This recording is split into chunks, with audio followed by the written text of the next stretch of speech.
This is the Split 1 playoffs, and this is Los Angeles. We have the 40 best teams from around the world, 120 of the greatest players to ever play the game, all fighting for their chance to win a LAN and to hold up that ALGS trophy. Every single one of these players have given everything they have for months to be up on the stage. Because this is ALGS. A violet sky! Can he hit the Braver shot? Micah, can he clutch it up right behind him? The melee! But there's no way he hits that Sensi shot. Nasky moves in there. He has to reload. It's fine though. He beats them both. He's just better. They're waiting for them. The jump from Elevate to catch Red pointing Dark Zero off guard. No banner for you. The full 307 are back up, and they're gonna send it in. Nasky stands up. No way!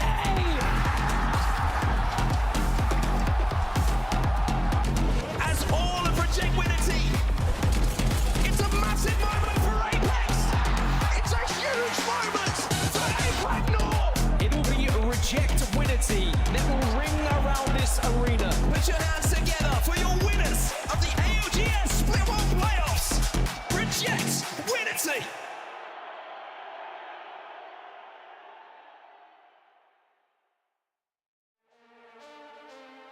What's up guys, I'm Tiffany and here's everything you need to know heading into Split 2.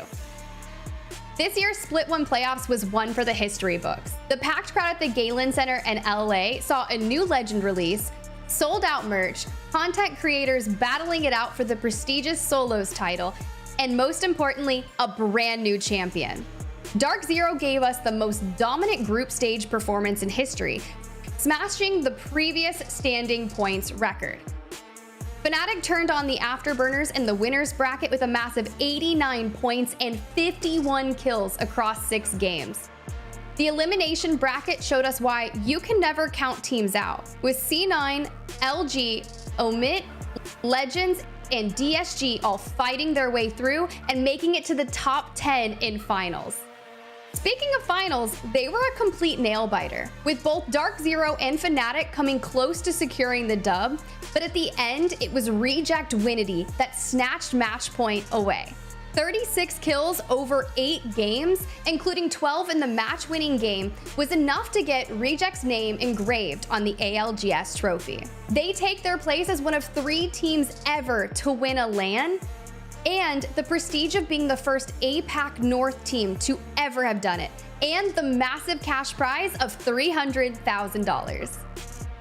Congratulations as well to the tournament kill leader Fnatic's Leica, who finished the event with 72 eliminations. Honorable mention to Jen Burton and Zero, who finished 2nd and 3rd.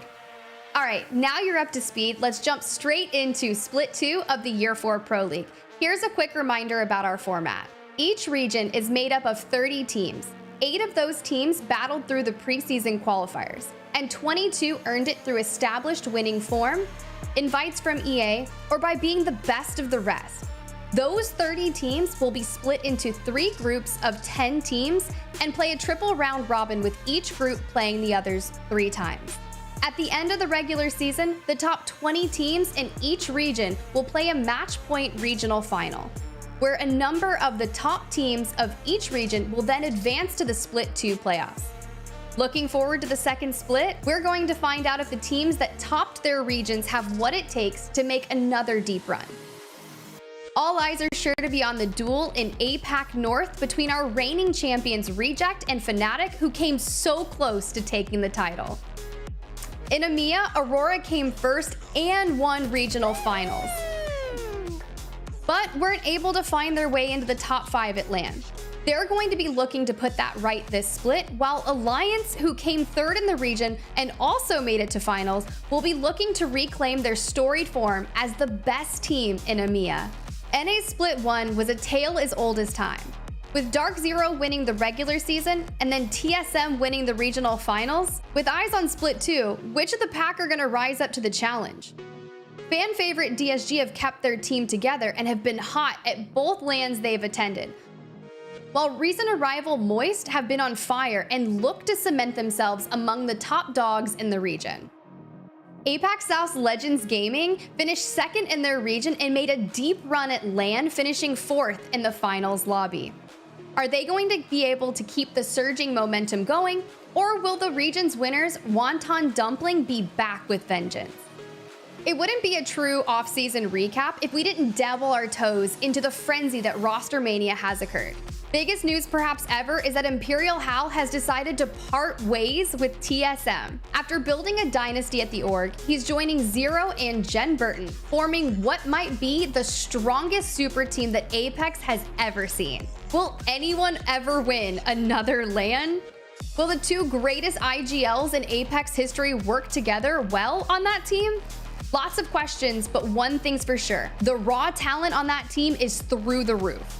After the HAL news was announced, everyone immediately looked the 3rd slot on TSM. And immediately Designful played some scrims as TSM's 3rd.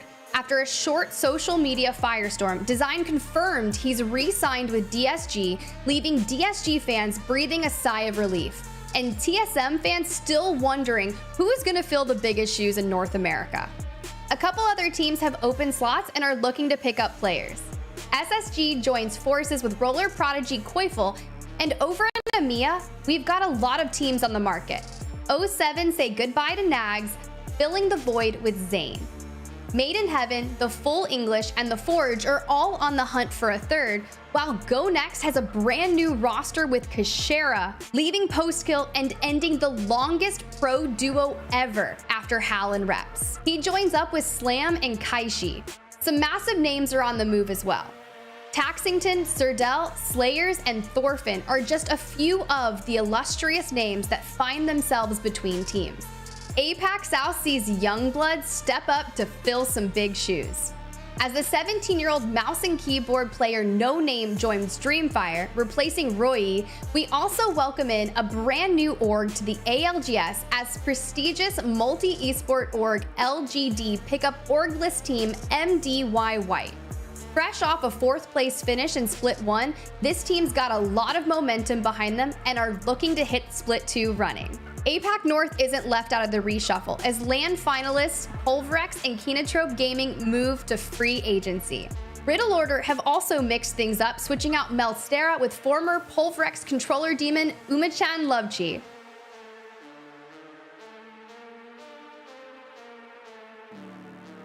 That's not all the madness, but you'll just have to wait to see where the beginning of Year 4 Split 2 takes us. The only thing that's for certain is to expect the unexpected. Drop us a follow on social media to keep up to date with all the news, and we'll see you all on June 1st when APAC North kicks us off into the new split.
It was just about a month ago in the ALGS when we were in Los Angeles, May 5th, ready to crown a winner of our Split 1 playoffs. North America expected to defend their title, but it was APAC North and Reject Winity who would steal it from their grasp. Now, the two teams that we expected to maybe contend and challenge for it have decided to go their separate ways and join forces together. It's been the biggest story in the ALGS, maybe ever in terms of roster mania, and the results will be displayed in the next few hours. Alongside that, everyone is back with a vengeance, with Apex Legends and the Global Series feeling more open and out there than ever for anyone to seize the trophy. The opportunity starts now as Split 2, Day 1 begins. My name is Rain Day. I'll be your host. I'm so glad all of you are here joining me as well. We have a long day of Apex and a lot of fun, but I will be joined by two people who are even more fun than that alongside all of the cast. And of course, none other than Vicky Kitty will be starting us off. Vicky, how are you doing? It's North America. It's time. What is the script going to say this time, Rain Day? I mean, expect the unexpected. There's so much that's going to play out for this first day that's going to determine a lot for these squads, especially with the craziest roster mania we've ever seen in the ALGS. Well, when you look at EMEA, things changed and it made a significant difference. North America, it could be even more explosive. And Jamerson, you'll be alongside us all day to help cast the action. What are you most looking forward to? Yeah, thank you so much, Rain Day. There's a lot to look out for, but I think it is the huge paradigm shift in North America, the super team forming of Team Falcons. It's absolutely absurd to think that Hal leaves TSM. He's been a foundation, the base of Apex Legends for so long, but now he's joining forces with Jen Burden and Zero. And honestly, I want to see how they evolve. They've been changing things up over the last couple of days, and yesterday he tried out some new compositions, so I want to see how that works out for them today. Well, to take you behind the scenes and then to take you behind this moment into what has led up to it, it felt different, TSM at LAN. Watching them, seeing them, I was one of the few people who still put my vote out there because they've always somehow found a way to pull it back out.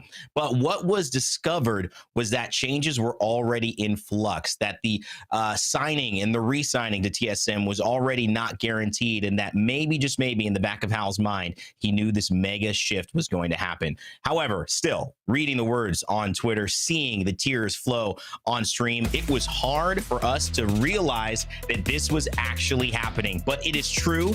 It is here. Falcons Esports take over the contracts of Zero, Jen Burton, and Imperial Hal, introducing the ultimate trio, the unstoppable Apex Legends super team. Hashtag Falcons are here. And if you know anything about a Falcon, well, they're birds of prey. Let's just put it at that. And I think we know who they think the prey are in this lobby. But it wasn't easy. Dark Zero had to let go of two people who had just shattered the record for group points at LAN, 248. It was an incredible performance alongside Sykes. And while thanking Zero and Jen Burton for being a huge part of their team and an impact to Dark Zero forever, knowing there will never be enough words to describe how much they have meant, whether it's a championship or whether it's a split playoffs, this team was the only thing that these two organizations could understand those players leaving them for. Even Sykes himself, who now has found himself on LG, said, if there was one player you're going to replace me with, I guess Imperial Hal makes sense. But Vicky, I mean, it's taken a lot of the scene to just kind of take some time to look at this, but there's still been more changes, even with this major change kind of stealing the headlines. It's crazy. Aside from Dark Zero obviously now being Team Falcons, we get to welcome back another familiar face. It's going to be NRG picking up the former team of Exit, and of course Sentinels making the swap over to Yup. Yeah, and over on Group B, not much to say there. Just Optic Gaming, now free agents, playing under the moniker of, I'm the first one that has to say this, Skid Mark. But I believe it's up to their initials, right? It's kind of SKD Mark, naming, right? Yeah, SKD Mark. There we go. That's Thank crazy. you for the save, right? But as we swap on over to Group C, we had a couple of changes here as well. Drop in Gaming, now Vanity, and of course we know that Gaimin Gaming Gladiators, ended up picking up a roster for EMEA, leaving Flat now as a free agent team to be picked up hopefully in the future. Well, as it was so eloquently put in our earlier videos that Tiff was a part of and all the ALGS broadcast pre-production crew helped put together, we are in 3 sets of round robins where you play 3 times each, and then we ultimately have a 10th day that is a finals. In Group A, you've got some high competition. So whenever you face them off in either of those round robin circles, you got to be worried about the Falcons. You got to be worried about the new SSG, Oxygen Esports as well, adding a little bit of experience with the new roster, taking SSG's one of most talented players and bringing them into the fold. NRG is back and in business, so you get to see the Sweet and Hal back to back again, and now Zero and Jin Burton in the mix alongside Elevate Gaming. There's so much in Group A. This to me looks like if there was a group of death, maybe the one most people will be looking at, Vicky. But Group B and Group C, but speaking for you for Group B, they've got a lot of power too. Yeah, I mean, looking at this right here, we see some changes also coming in, obviously, with LG making some adjustments themselves out here, as well as Complexity, TSM. That's going to be, obviously, a team that everyone's going to have their eyes on, with them picking up Zap to see if he's got some big shoes to fill after Hal leaves. I mean, that puts a lot of pressure, but this group is also definitely, I would say, one of the groups of death, because not Moist, obviously, being there as well, as well as SKD. It's going to be crazy, Jamerson. Yeah, and it's hard not to be stacked when it comes to the groups here for NA. We just have drawn so much talent to the region, bringing a lot of teams from APAC South, APAC North, a lot of these players. But here we have some old tried true standard Cloud9, a DSG, ever the crowd favorite here. And we get to see, of course, their high flying skill when it comes to LAN and how much energy that the likes of Timmy bring along with it. But not to be outdone, we still have squads like Fury and Madness leading the charge there for them, along with Vaxlon. They've been a duo for quite some time as well. Liquid, Alien, where we saw some good things out of them when we were at the LAN playoffs. But we'll see if maybe this season, with the changes, things can work out in their favor. Ultimately, to round things out, Stallions, I think, is one of the dark horses I really want to look out for, and I didn't want to work in that play on that plan. Yeah, well, I mean, I think this is really just, you know, it's got me confused as well. I'm thinking Sweet and NRG. It's really the old X set that's now NRG. LG will be in Group B. They will go back to back today, but it just goes to show, if you haven't caught up with it, if you haven't kept track, that's okay. We made graphs just to keep track of it, all right? So don't blame yourself. It was hard. But let's look at the character, the player swaps that have happened in a more intricate way as we dissect the true roster changes that have occurred. Team Falcons, we know that one. Sykes stepped down for Imperial How to join what they have touted themselves as a super team. It's big words, and that means they've really only got one thing to do. Otherwise, it's not looking too good, which is win, which they have the ability, certainly, to enact. I mentioned that SSG was getting a little bit of a change. Koifel jumps in for Frex, who will take his talents elsewhere, but Phony, Zainu, and Koifel, it's one of the youngest teams in Apex Legends, but it's one of the most talented, that is for sure. Elevate Gaming, Chubi, Zap, and Zach had a great run, but it just didn't work out with roster mania. It almost left Zach without a team, and now Luxford and Slayer have found their way. LG obviously taking Sykes, but then Slayer coming back in for Elevate Gaming to find his spot here in a team that can contend, Vicky. Yeah, and that's not all. Obviously, when we talk about roster mania, we truly mean it to the word as it is. And Oxygen, NRG, and Yup also had their own individual changes, where Oxygen had dropped Reeds and their coach Psycho, where Vaden and Aiden had picked up Frex from Spacestation. NRG, they pick up former X-Set squad, minus Koifel, with Nocturne Fun picking up Reptar from Wildcard. And then, of course, Yup, having Dupe from DNO, Zanile from Sentinels, and Alcivian from Native to make this super squad together. A lot of changes there in Group A, but Group B as well saw them. We were talking about E8s, of course. Where were those players going to land? Well, Zap, of course, finds himself within the prestigious company of TSM now, as Imperial Howl, of course, going over to Falcons. For LG, they end up losing out on Slayer, but they pick up another demon in Sykes. For SKD, Mark, of course, you had Skittlecakes dropping, and that's the next player from E8 that gets picked up. That will be Shubi. As we go on over to Eternal EC, McLoving ends up going down, and it's going to be Dan Mantic joining that squad. And to round it all out, it's going to be Akuze, but Arcology will be starting today for 8 game. That's Bursty, Wi-Fi, and Arcology. Well, roster mania is taking place all across. We're going to focus on Group A and B, though, right now, because these are the two groups that are going head-to-head in the first round robin to open up Split 2, day 1. Big note for me, I love the idea of TSM coming back at it. They've got so much to fight for. Reps, Verls, the new Zap. Can Falcons live up to what we expect? Can SSG, such a young and talented squad led by Phony, can he become that superstar we've been waiting for. But a team here that you'll also look at in Group A is Tripods. They've had such an interesting journey from not qualifying to LAN. It would be sitting in the stands in LA that would actually be the difference for Deeds to kick off some motivation that would lead to a very big realization and ultimately a very big result. Let's go ahead and see what happened. I was gone for 5 days. If you guys didn't know, I was attending LAN. I wasn't playing, I was watching. So I would be lying to you if I wasn't like a little bit jealous or envying everybody up on that stage, because I feel like I could be there. Careful, careful.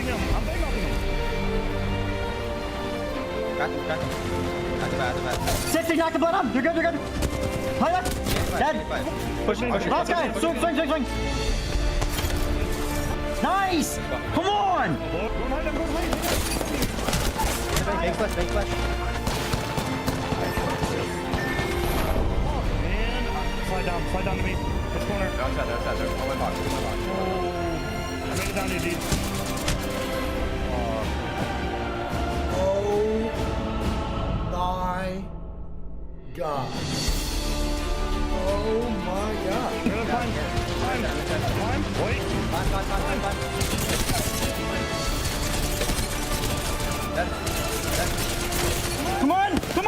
Come on! He's done now! Let's go! Let's go! Oh my god! And Tripods win! Tripods win! Oh my god, did they make it? Oh my god. I think they actually qual. The teams that qualify! Oh my god! I don't want to go back to another LAN until I'm playing in it. I know I could be up there, you know? Playing in Pro League, Esports World Cup qualified, which has a $60 million overall prize pool for all of the games competing. Not just Apex, that would be crazy, but it's an exciting time in another LAN that he'll be participating in. Go check out the full video on Deed's YouTube channel. It's some exciting stuff, Vicky, but stories like that, they are amongst us today in many different ways and many different teams that are worthy of highlighting. Yeah, that video gave me goosebumps, but let's talk about a team that also is on my radar, because we got to talk about Moist, all right? We saw them as not Moist over by LAN, and I believe they finished 4th overall, but we did see them struggle just a little bit when it came to the stress of preparing for LAN due to the visa issues that they had. We know what this team is capable of. They've been sticking together, and not only that, they've had that synergy where they are able to be the threats in the lobby that a lot of these other squads really have to look out for. Not only do they usually come out on top for a lot of their team fight wins, but I mean, Waltzy is just built differently. I say that because he goes absolutely crazy. But again, it does go hand in hand with the lack of preparation that they probably were able to have coming into this LAN. So this is the redemption arc that we could expect to see here for Moist. Moist, so much skill, so much talent. We'll see if they can, as a APAC South former representative, still do it in North America like we've seen Dark Zero do. Now, really the only APAC South now North American team, with Falcons taking Dark Zero's spot here in NA. Should be exciting stuff as well. And for those who want to know what's happening today, well, of course, besides Roster Mania, we have changed the ALGS in a significant way. The POI draft is here, and the players have already selected their landing spots and will be ready to land in their individual dropships in just a few moments without contesting. You want to know how it works? Well, here's a video to keep you informed. Prior to the Pro League regular season, each team receives a random assortment of draft picks for match days 1 through 9. The assortment is perfectly equal, meaning if a team receives the first draft pick, they'll also receive the 40th draft pick on that match day. This draft style is called a snake draft, and the order of draft picks changes with each match day, which means that teams may not always get their preferred POI. On draft day, each team will make 2 draft picks, 1 Storm Point drop spot and 1 World's Edge drop spot. Strategizing is crucial, as drop spots on both maps are up for grabs at the same time. There will always be more drop spots than teams, which means that even if you're the last pick, you'll have multiple options to choose from. Once a POI is chosen, it's off limits to all other teams for that match series. On match day, each team is dropped from an individual dropship above their drop spot. It is a whole new ALGS. And speaking of the former TSM who faced a lot of contesting at LAN, this would be a completely different situation in Split 2 with this system. Like E8, like 07, a lot of big names had that problem. We'll see if that continues. It may not in this new version of the ALGS. A lot to get excited about and a lot to happen. And if you want to, maybe pay attention to one of those drop spots, maybe you feel your team didn't get the best one, or maybe they did get the best one and you want to see how it works out, well, we've got a way for you to do that. It's, of course, FACEIT Watch. That's right. You can go to faceit.com/watch and check out each and every one of your favorite pros' perspectives. You can watch them rotate, watch how their drop works out. Did they do good in the POI draft? Is this going to be an instant change for next week? You'll find out and see how they're reacting and how the results play out with your favorite streamers taking the main stage, whether you want to hear their volume, their comms, or switch back to play Apex when you're done for the broader picture. You can watch the LGS your way. Well, Roster Mania addressed the POI draft, informed, and you as players, and of course, a chat ready to watch and get into ALGS day number 1 here in Split 2. I'm so excited for it, and so let's not delay. Vicky, Jamerson, let's get it on. Thank you so much, Rain Day. Jamerson, again, so glad to welcome you back out here on the broadcast, but it's even better to get into the craziest action that we've probably ever seen in Pro League history here with NA. Starting off the day, obviously, with our first 3 games on World's Edge before we transition onto Storm Point. And honestly, it's a scary task because, like you said, there's momentous changes in terms of the NA meta, right? With the huge super team pickup of Team Falcons right now. And I feel like it's a privilege to be able to cast these first initial games. Now, taking a look at the draft, this is very interesting to note when it came to the Snake draft, that when it comes to the first 20 picks, it was still pretty split between World's Edge and Storm Point, what the teams kind of favored. But in the top 10 picks for North America, this was weighted a bit more in the favor of prioritizing World's Edge. And so that's a little bit of a shift that we've seen from EMEA this morning. That's interesting too, because that also highlights the teams that feel way more comfortable on a World's Edge versus Storm Point. So that's going to play a hand. And so which of these teams feel like they could play into those strengths, or what adjustments they have to make going into Storm Point? And of course, like you guys have seen before, the second round of drafts are in that reverse order of the first. So it is always balanced. That way both of these teams, or rather all these teams, can have both options to decide which map they want to land on for what POI. Yeah, and then in the second half of the draft here, you can see that Mirage Etoile is going to get picked up by SKD. TSM will be able to get themselves a very centralized location playing out of Survey Camp here. So I don't know about the loot for them, but they have been prioritizing a lot of their macro right now and have rounded things out. Taking a look at the last of the picks, I mean, Dome, Geyser, Sky East, a lot of teams really trying to avoid some of the contested areas, right? Because Sky is split up between Sky West and Sky East. Typically, you don't really want to challenge in that regard, but Elevate feel comfortable in that regard. And one of the interesting things to note here for NA is just kind of the strength of teams there on the northwest side. You've got EA and I believe Falcons and Sky West. And so this could make for very interesting rotates and how teams shadow each other on the rotates down to the south side if we get those circles. It's going to be crazy here to see game number 1 as it's underway. We've loaded in, and each dropship has respectively found each individual POI to drop all of our teams. I love these changes because it also makes sure that a lot of these rotates are going to be changed up too, Jamerson. You can expect faster rotates since these teams don't have to wait for the entirety of the dropship for them to get to their actual POIs. Yeah, so far, I think the timing is about 30 seconds, 40 seconds before zone closes to ultimately leave your POI. But of course, there are a lot of things you have to kind of consider, right? If you've got yourself a ring console or a survey beacon, those things can slow you down. But our teams have been optimizing, especially the teams that have the support staff, that have coaches and analysts to really min-max their loot pathing when it comes to their POI. They will almost always move out at the same time. Taking our first look at the ring, Vicky, and well, it's a northern one. We do have a split between Skyhook and Countdown, but this one is pulling pretty heavily up north. Well, you know what you reminded me, Jamerson? You highlight the analysts and the coaches and how important that's going to be. And something that we really need to highlight is how I believe Skidmark has, I can't believe that name is crazy, but how that team has Raven actually at the helm of guiding this team. And I feel like something that people are going to have their eyes on is to see how they're going to be able to recover here with Raven actually navigating around that team. But I also do believe what we just witnessed right there was that Oxygen Esports was able to, Vayne was able to get a finisher and a knock onto one of the members of board off the rip. We have just started the game with violence here, and Oxygen Esports making a statement. There are points on both maps, right? If you take a look at World's Edge, typically, that thermal station tree side, players can try and stretch their jump to really contest that extra beacon or that extra loot there. You're also looking at like cliffside. That northeast side of Storm Point is another point of contention where teams can max out their dropship, their flight path, to try and get that extra loot, or you'll see an early fight. So that is another thing that you do have to consider. While we don't have direct 50-50 contests, moments like that can still happen. We heard it when we talked to Nasky a little bit earlier in the EMEA show. It's still very possible to call out one of these stragglers.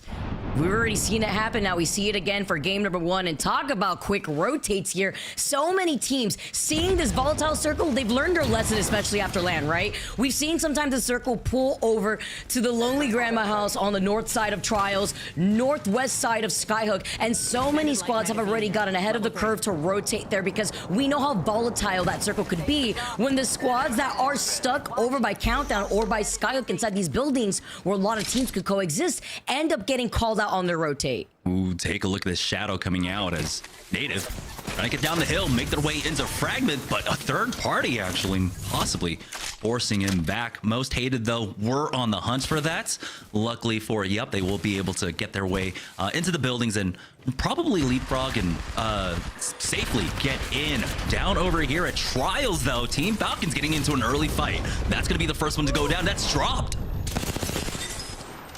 That's going to be huge here. Zero going to be able to get that first pick here, too. They put up the catwall on top of it. Can they capitalize now as Hal tries to swing around? Isolating the team that's right to their back, too, so that way they can tear to take this fight. They get another knock on top of that. Quick pickings here for Team Falcons, which is going to be big because they also are going to be able to come out of this fight with the Blue Evil Shields and extra loot to work with. Yeah, if they can try and ferry a lot of this extra loot on in, get all the extra cells down there, get all the extra throwables, especially the utility, you're going to want to have that in hand. If this zone continue to pull up towards this Trials area, we do see circles, of course, basically ending right outside of this, just to the southwest. And so having those throwables makes that exit so much easier. But that's a fantastic start for our Falcon squad.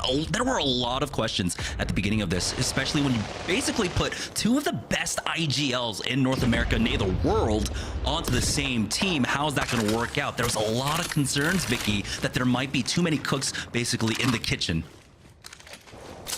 But how many of them are burning the food is the question, depending on how they're going to rotate here, too. I mean, you talk about cooking up. I mean, CCE, they are really stuck on this Rampart pick, and that's what I heard. The Sheila blaring through the air. So CCE, they run this similar composition onto Stormpoint, except in minus the Loba, they usually run the Valkyrie as NRG. Another team over here by Skyhook. Another Evil Harvester is right there, so they can expect other squads to try to take advantage of the Evil Harvester on the rotate here, too. But while they are in Skyhook East for now, there's about the rest of the lobby minus 3 other teams already in Skyhook West. But here on the and on the other side of Trials. Yeah, here on the southern edge, though, it's Complexity versus Oxygen. Oxygen just taking way too long. We've seen this time and again when it comes to thermal teams. This is a huge POI. It takes a while for you to get out. It allowed Complexity to come in, but it does seem with that smoke off, Oxygen gets over to the other safe choke points, and Complexity just gets some chip damage off onto them. They are close, though, it looks like, for Monsoon. 224 off on that Evo, and with a lot more ground to cover, they should easily be able to get themselves purples going into round number 2. Let's not forget that Oxygen also took a little bit of their time to make sure they took out one of those members from Tree. See more teams coming in from the sky. Look how many gunshots are blaring through the air, though. Literally weaving around to get into this exact spot that they came from the skies in.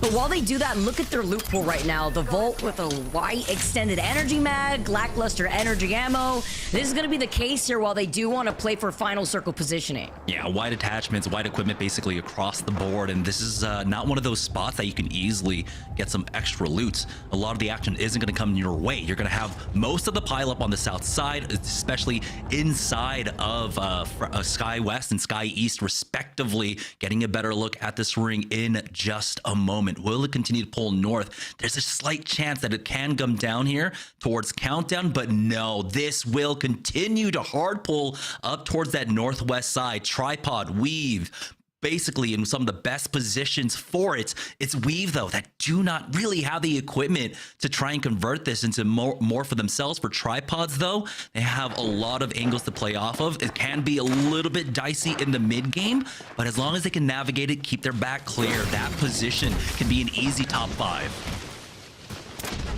Especially if they have better loot compared to Weave here, too. While Board, this is the team that we were talking about. This is the squad that lands over by Tree.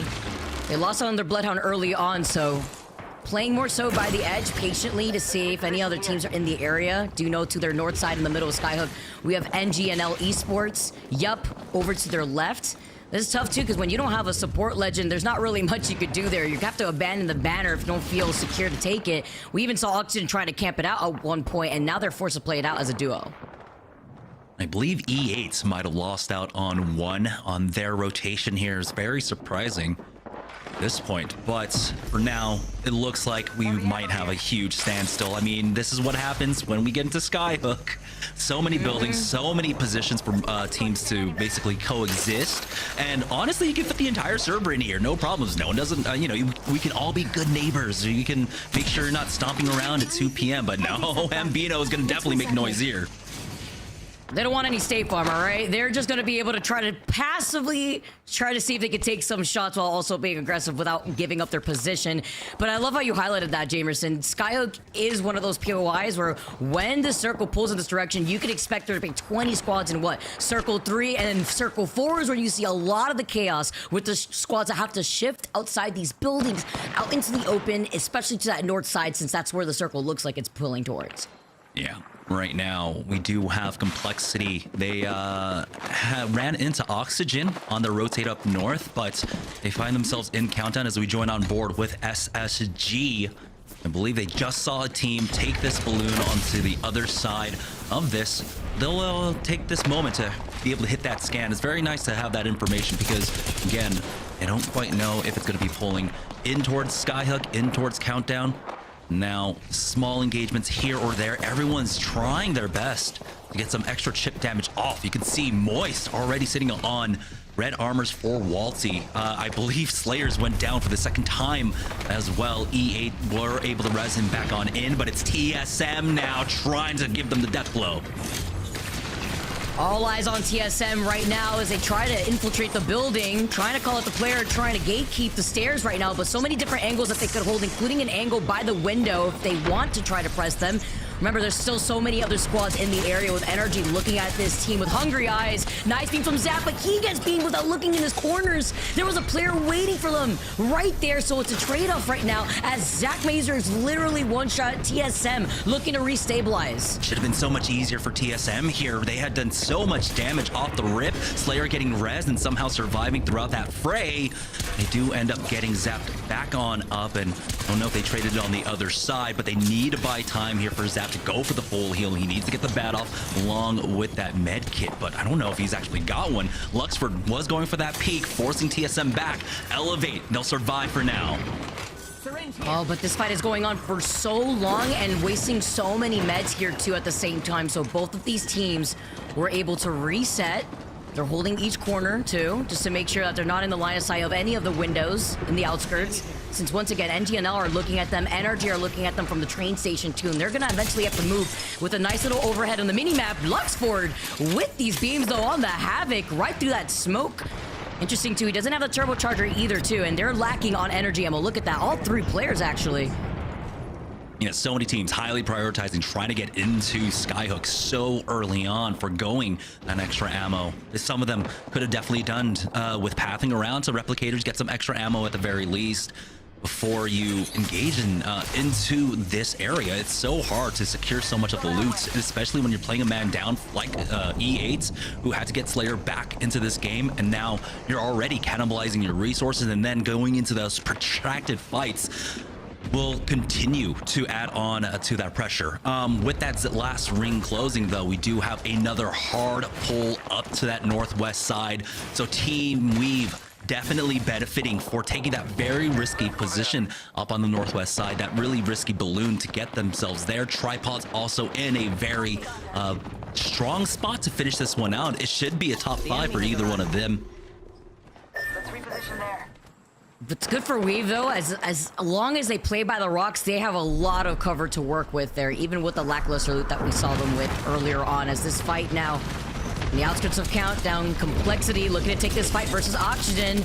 Skid's still alive as a rat. Maybe he could scoop something up here, but Complexity are too busy rolling Oxygen right now. Rolling Thunder creating so much space. Kimchi falls incredibly low, shooting blind through the smoke before finding maybe the knock right here. Lou gets the follow-up right afterwards, but it's no vision. They are trying to see everything here, and Lou's the only one on this Bloodhound trying to see if he can get a scan here right through the cat wall, and they finally find Oxygen. In the distance, Complexity looking to reset. Yeah, that was a big fight for Complexity. It was huge that Monsoon was able to buy enough time. Even though he needed to bat himself, he knows that Lou had to go for the full reset for SSG. They might be forced back out of this lobby now as they get dropped on. They go down in 19th. That's going to be NGNL to pick that one up. Monsoon now, Moist coming in to finish things off. It was not the full reset. Complexity did not have the time, and they will go down. At the very least, though, they pick up the KP, but it's unfortunate that they do not get any placement points here. Another third party as Edgers are looking to try and find an angle onto them, but it looks like they will survive for now, get the full reset, and get inside safety. And they get the finisher, too, with that Arc Star placement. Big job for them here because they're still going to be able to hold that building where the survey beacon is. But look at this circle. Jamerson, we called it with Weave. We saw when they took the balloon, they landed here. They were going to sit pretty because this is also a type of position where if any of these squads, looking at CCE, running the Rampart with the amp walls, tripods, even Elevate, all these squads will be in the line of sight of other teams that are going to easily take some shots and pressure them out. So Weave, for right now, they're safe until the following circle starts to collapse. Yeah, for CCE, that position's not only strong, but I think they've got Rampart walls down. And so they'll have extra cover in an area that has a lot of grooves and a lot of dips in the natural terrain of the land. A little small bridge to play off of as well. You can see right there in front of that smoke that Trev Stacks is playing off of. So this is already a strong position, but having that Rampart to provide those walls, the amp cover is huge. Of course, you get that extra boost in the damage if you're firing through the amp cover. And so they can basically play off of economy. They don't, their ammo goes so much further when you get into that position. Here on the south side, or excuse me, the eastern side of Skyhook, though, we are starting to get a small pileup. We got TSM, NRG, NGNL all creeping up here from the east side as Trips ends up getting finished off by MJ. Oh no, they looked away for 2 seconds. They were grouped up together, but Trips was just a little far out. Now losing out on their Bloodhound. No scans for them to work with. Running for their lives as I believe it's Board that's on the high ground just looking at them. Maybe a solo there from Board too. Well, TSM still sharing some of that space with Elevate, who are looking at this building. An Eternal EC have now flown in from above right in front of their doors. And they had to evacuate off the top of Trials there, and they decided to go all the way to the northeast side. I mean, it's difficult for teams to try and find a proper landing here when you have CCE set up in the middle, Weave holding the north, Tripods holding the west. And so now we have about 5, maybe 6 teams stacked on top of each other here on the eastern side of Skyhook. This is actually crazy. This is what we're expecting, though, in the long run. You're the fuse in the distance now. Has fun with some of these pings. Try to see where they could try to go through. Nocturnal's gonna be able to clean up another KP. And right now, we're also seeing the Kraber going crazy. But this is from Carter's hands in the distance. While Falcons, Chen survives with 1 health. He's able to pop what looks to be the shield bat or maybe a shield swap in their early engagement with 14 squads left. This is a tricky situation to be in right now once those smokes are up, unless they have a wall. Yeah, luckily for them, a lot of the buildings here onto the southeast are gone. You can see that only that corner of that building is available, and there are teams contesting each other, basically fighting over that. So that leaves some freedom for Falcons to actually creep up that mountainside, but Tripods are keeping an eye on the south. Over here at Market, though, this is the typical kind of pileup that we end up seeing when it comes to Skyhook here, and it's up to TSM to try and navigate this one. We do have the wall available here to try and make this cross, but I don't know how well they'll be able to utilize that, especially when you got CCE set up, but TSM, they have to survive this first wave of contact, and they will. Edgers going down, but from the flank, Refs with the double time is able to back out. Verholz holding the angle now will force them back. They still need to get Zapto up. Oh, they're going for the res right here. They can also play off the Gen as some extra shield just to make sure they can be behind it, but they have to start moving now. No, as the ring closes in, it re-knocks Zap. Verhos now trying to give some suppressed fire for reps. They put up the catwall just in time. This is the chaos that you can expect. Exiting out of Skyhook, it's Energy, Yup, Elevate, all trying to fight for their tournament lives right now as TSM are going to be rotating off the south side where they are in the line of sight of Team Falcons. Now Weaves are trying to clean up that eastern side. They send 2 members on over. Elevate now down to just Luxford here as she picks one up. Again, that centralized position, so incredibly strong. Falcons pushing out as well. And now it's up to CCE to try and hold the line with these walls here. They've got Sheila amped up, set up to try and melt this team. It's Imperial Hell on the other side of the Sheila to go down 0 as well. It's all up to Jen Burton now to try and keep his team alive. We are down to 5 squads.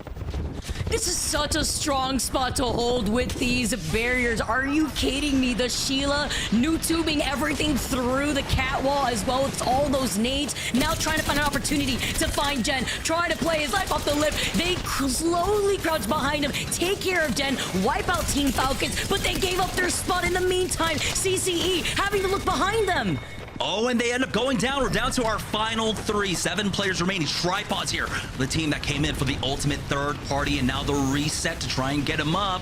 We do have the mother load slowing things down, though, as we try and push in from the northern side. Diving on is the final fight here is Shitty with the knuckle cluster is going to keep them contained, allowing them to just surround them and swarm. Huge victory for Weave. We were worried about their position going into that north side, but the zone kept blessing them time and time again, and they were able to utilize that spot for an excellent victory. That was still such a great spot. Even if the circle pulled towards the houses over to the side, they were in a great spot in terms of rotation because they could be on the other side of the train tracks where they could then use the natural cover that the rocks and the tracks provide to then rotate toward, I believe where we saw was tripods there on that north side. And they land in Climatizer East. So that was great on Weave to also make sure that they could pressure out a lot of these other squads. We saw the Fuse, he had like less than 20 bullets in that Hemlock, and he was still making magic happen with that knuckle cluster. Yeah, I love the Fuse when it comes to especially these late games, but just the simple fact that it provides a lot of utility, right? People think, oh yeah, it's chip damage, but no, it's also area denial and so much more. You get information off of every tick that ends up connecting. It's almost like a quasi Bloodhound scan as well, if you end up connecting onto someone with it. So I love the Fuse coming out. I think he, definitely one of my favorite legends just to play, especially in quick play. It's just fun to run around in pubs, and Nate spammed the hell out of everybody, as you got to see there for Weave. I call him a professional griefer for a reason, Jamerson. Now I know what side you're on here as we get to see them not only win with the Fuse, but can we talk about the legends that we witnessed in that lobby for game 1? We talked about it with CCE with the Rampart being able to hold down that middle area of where that circle was pulling. From the very beginning, it looked like, and the Loba, so they're not denied any loot whatsoever. But notice the moment that they gave up that position to fully dive on the solo that was left from Falcons, which was Jen, that was a perfect opportunity for Tripods to just scoop in from right behind them and get extra KP themselves. Yeah, and it was really unfortunate for Falcons because, they were in a spot where they could have tried to creep up to the north, but Tripods, I think, really did dissuade them, force them to the south, had to force them to basically get into that mad rumble on the eastern side of that zone. I mean, the rest of the lobby, half the lobby was basically stacked on top of each other, trying their best to survive. Falcons going to play off of KP at that point, but I don't think they ended up picking up that much. Nah, it was difficult too with the direction that they had decided to rotate from and then going through Skyhook in general. That was the bloodbath that we were expecting. We saw this circle in the first place. All those teams that have to funnel outside those Skyhook buildings, even going through the open area of the right side of Trials, you are just out in the open for so many teams to take shots at you. But that's also why we're seeing a lot more of the Catalyst come into play. So when that wall is up, you could block that entire side of the lobby so that way you could get a better rotation out of that. Yeah, and honestly, I'm loving the Legends pick that we've gotten so far. We know the strength of Catalyst and all, but like you had mentioned, being able to see the Rampart, being able to see the Fuse, particularly for CCE, that Rampart was probably one of the strongest legends you could have brought into that particular spot. It's already a really strong position to hold because you do have a lot of nice headshot angles, but having that extra amp cover to play around was massive for them. Bringing in the Loba as well. There were going to be plenty of bodies in the outskirts for them to pick up. They were going to be able to get extra utility off of that, extra nades, extra heals if they needed it. So it was just beautiful positioning for them. But it was Weave ultimately playing that slow game, playing that long game from that north side that were the ultimate beneficiaries of the ring pull. I can't wait to see how all this KP and the placement points come into effect here before we get into our second game. But that's going to come to you guys at the other side of this break. Don't go anywhere. We'll have match 1 results and series standings after this.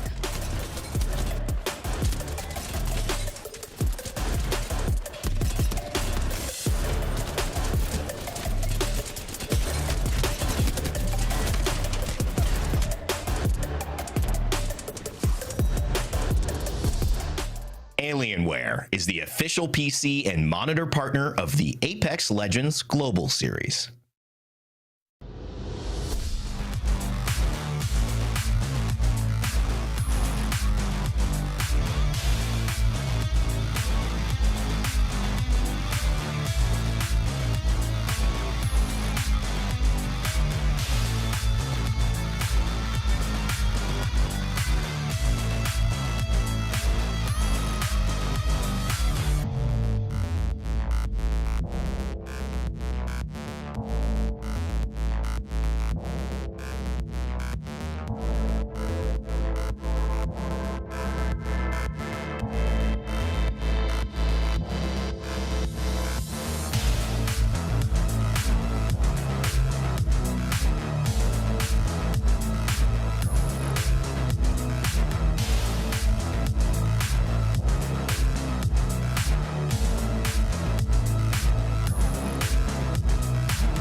Welcome back to the ALGS. It's match day number 1 here in Split 2. I'm Rain Day, and I'm joined by Jamerson to continue the action as match 2 is nearing upon the ignition, pressed and getting ready to go like we expect. It seems, and speaking of ignition, that it would be a blazing start for a team that has been the talk of the town, Jamerson and Falcons. And while they did get a top 5, and it pulled exactly to the location that they picked in their POI draft, it felt like maybe more of a subtle game than I would have anticipated. Maybe in terms of their eyes too, they pop off with 20 kills. This one felt more mild but solid, and we have the results here to show you in just a moment.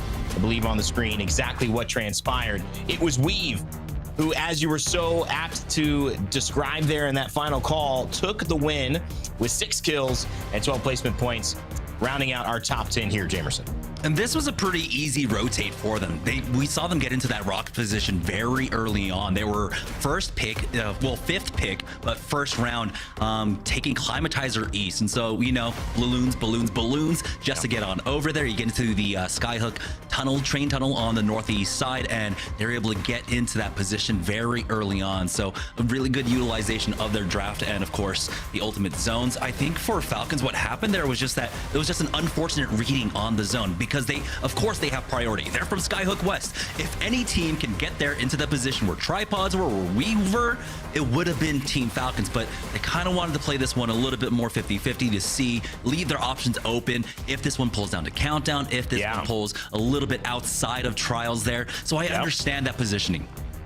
Yeah, that's exactly what they did. They played at the bottom of Trials and just gave themselves a chance. They didn't know, and that was one of the issues there, but it ultimately ends up securing them 9 points in game 1, which is not too bad. TSM rounding out the 10 with 6 points as well. LG right behind them, tied with 11 place, and the edgers right behind them. All the way at the bottom, Oxygen Esports, Frex joining Aiden Vane to be able to bring a little bit of that history performance. He's just a high-tier performer across NRG, SSG, and now Oxygen. You would expect to see that. Meanwhile, the former SSG, the new SSG now, not having the same results. No kills, no placement points, a true zero here. One of the only 2 teams alongside Most Hated with that type of start. Jamerson definitely looking to pick it up, but good news is there's still 5 games left.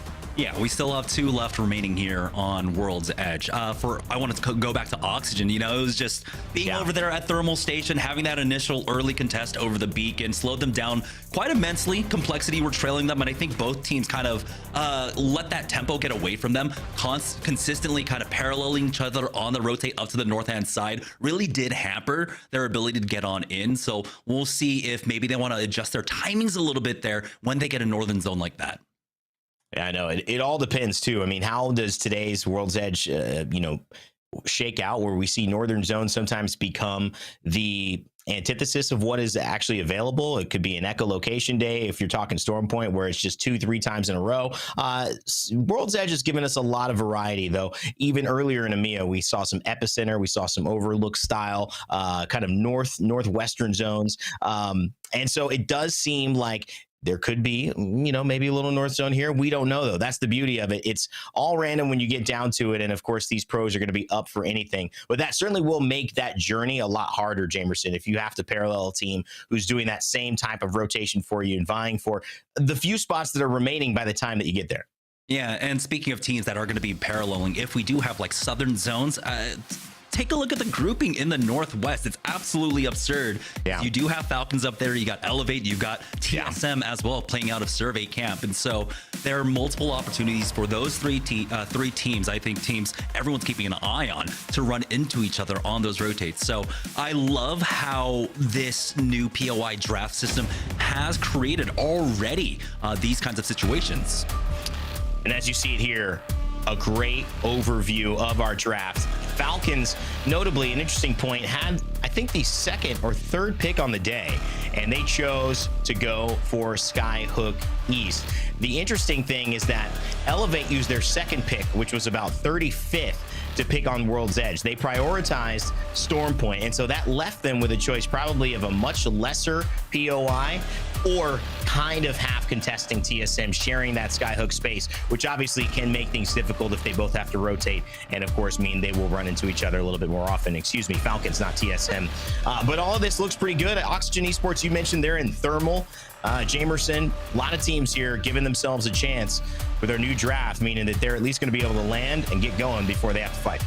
Yeah, the nice thing about this draft system is that you do have opportunities to adjust on the fly or board. I think, you touch the oven top. You don't really want to risk another burn here, so they should be leaving a lot of that thermal station available for Oxygen to basically prioritize, get all that loot, get every last morsel along with the beacons. Maybe try and tell them a little bit later on if you end up not getting a beacon scan there on the tree side. You have 2 available to you inside of thermal station on the southeast and on the northern side. So you might just want to slow play things and just keep track of where our teams are flying in from.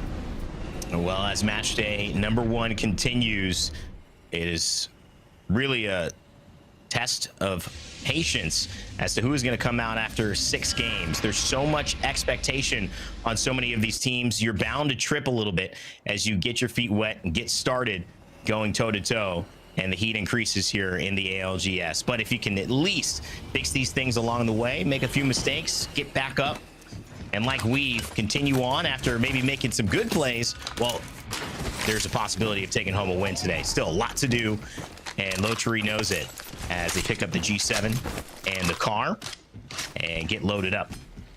And this is a composition with a double assault that we don't see as often. That fuse has been picked up. A lot of times it does come in that 3rd flex position. You still want to have the bang along with that Bloodhound. But not having a controller legend, I'm so surprised, not having that map scan to know exactly where it's going, just kind of playing off of instinct and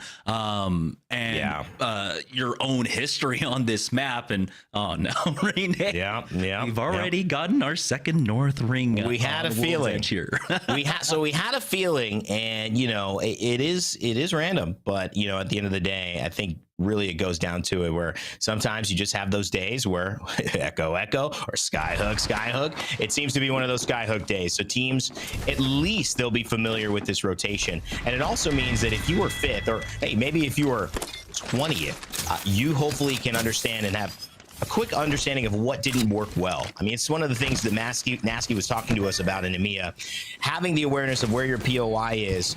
Maybe it's not your preferred spot if you have to go up to Skyhook. Maybe you would have rather landed somewhere else. But Jamerson, seeing the teams around you, having landed so many of these different places, he has an expectation of where he should be. Even though this isn't where he's practiced much often, he knows, well, that team lands there. They're out by this time. So this is the pace I have to keep with my team. Otherwise, I know something is wrong.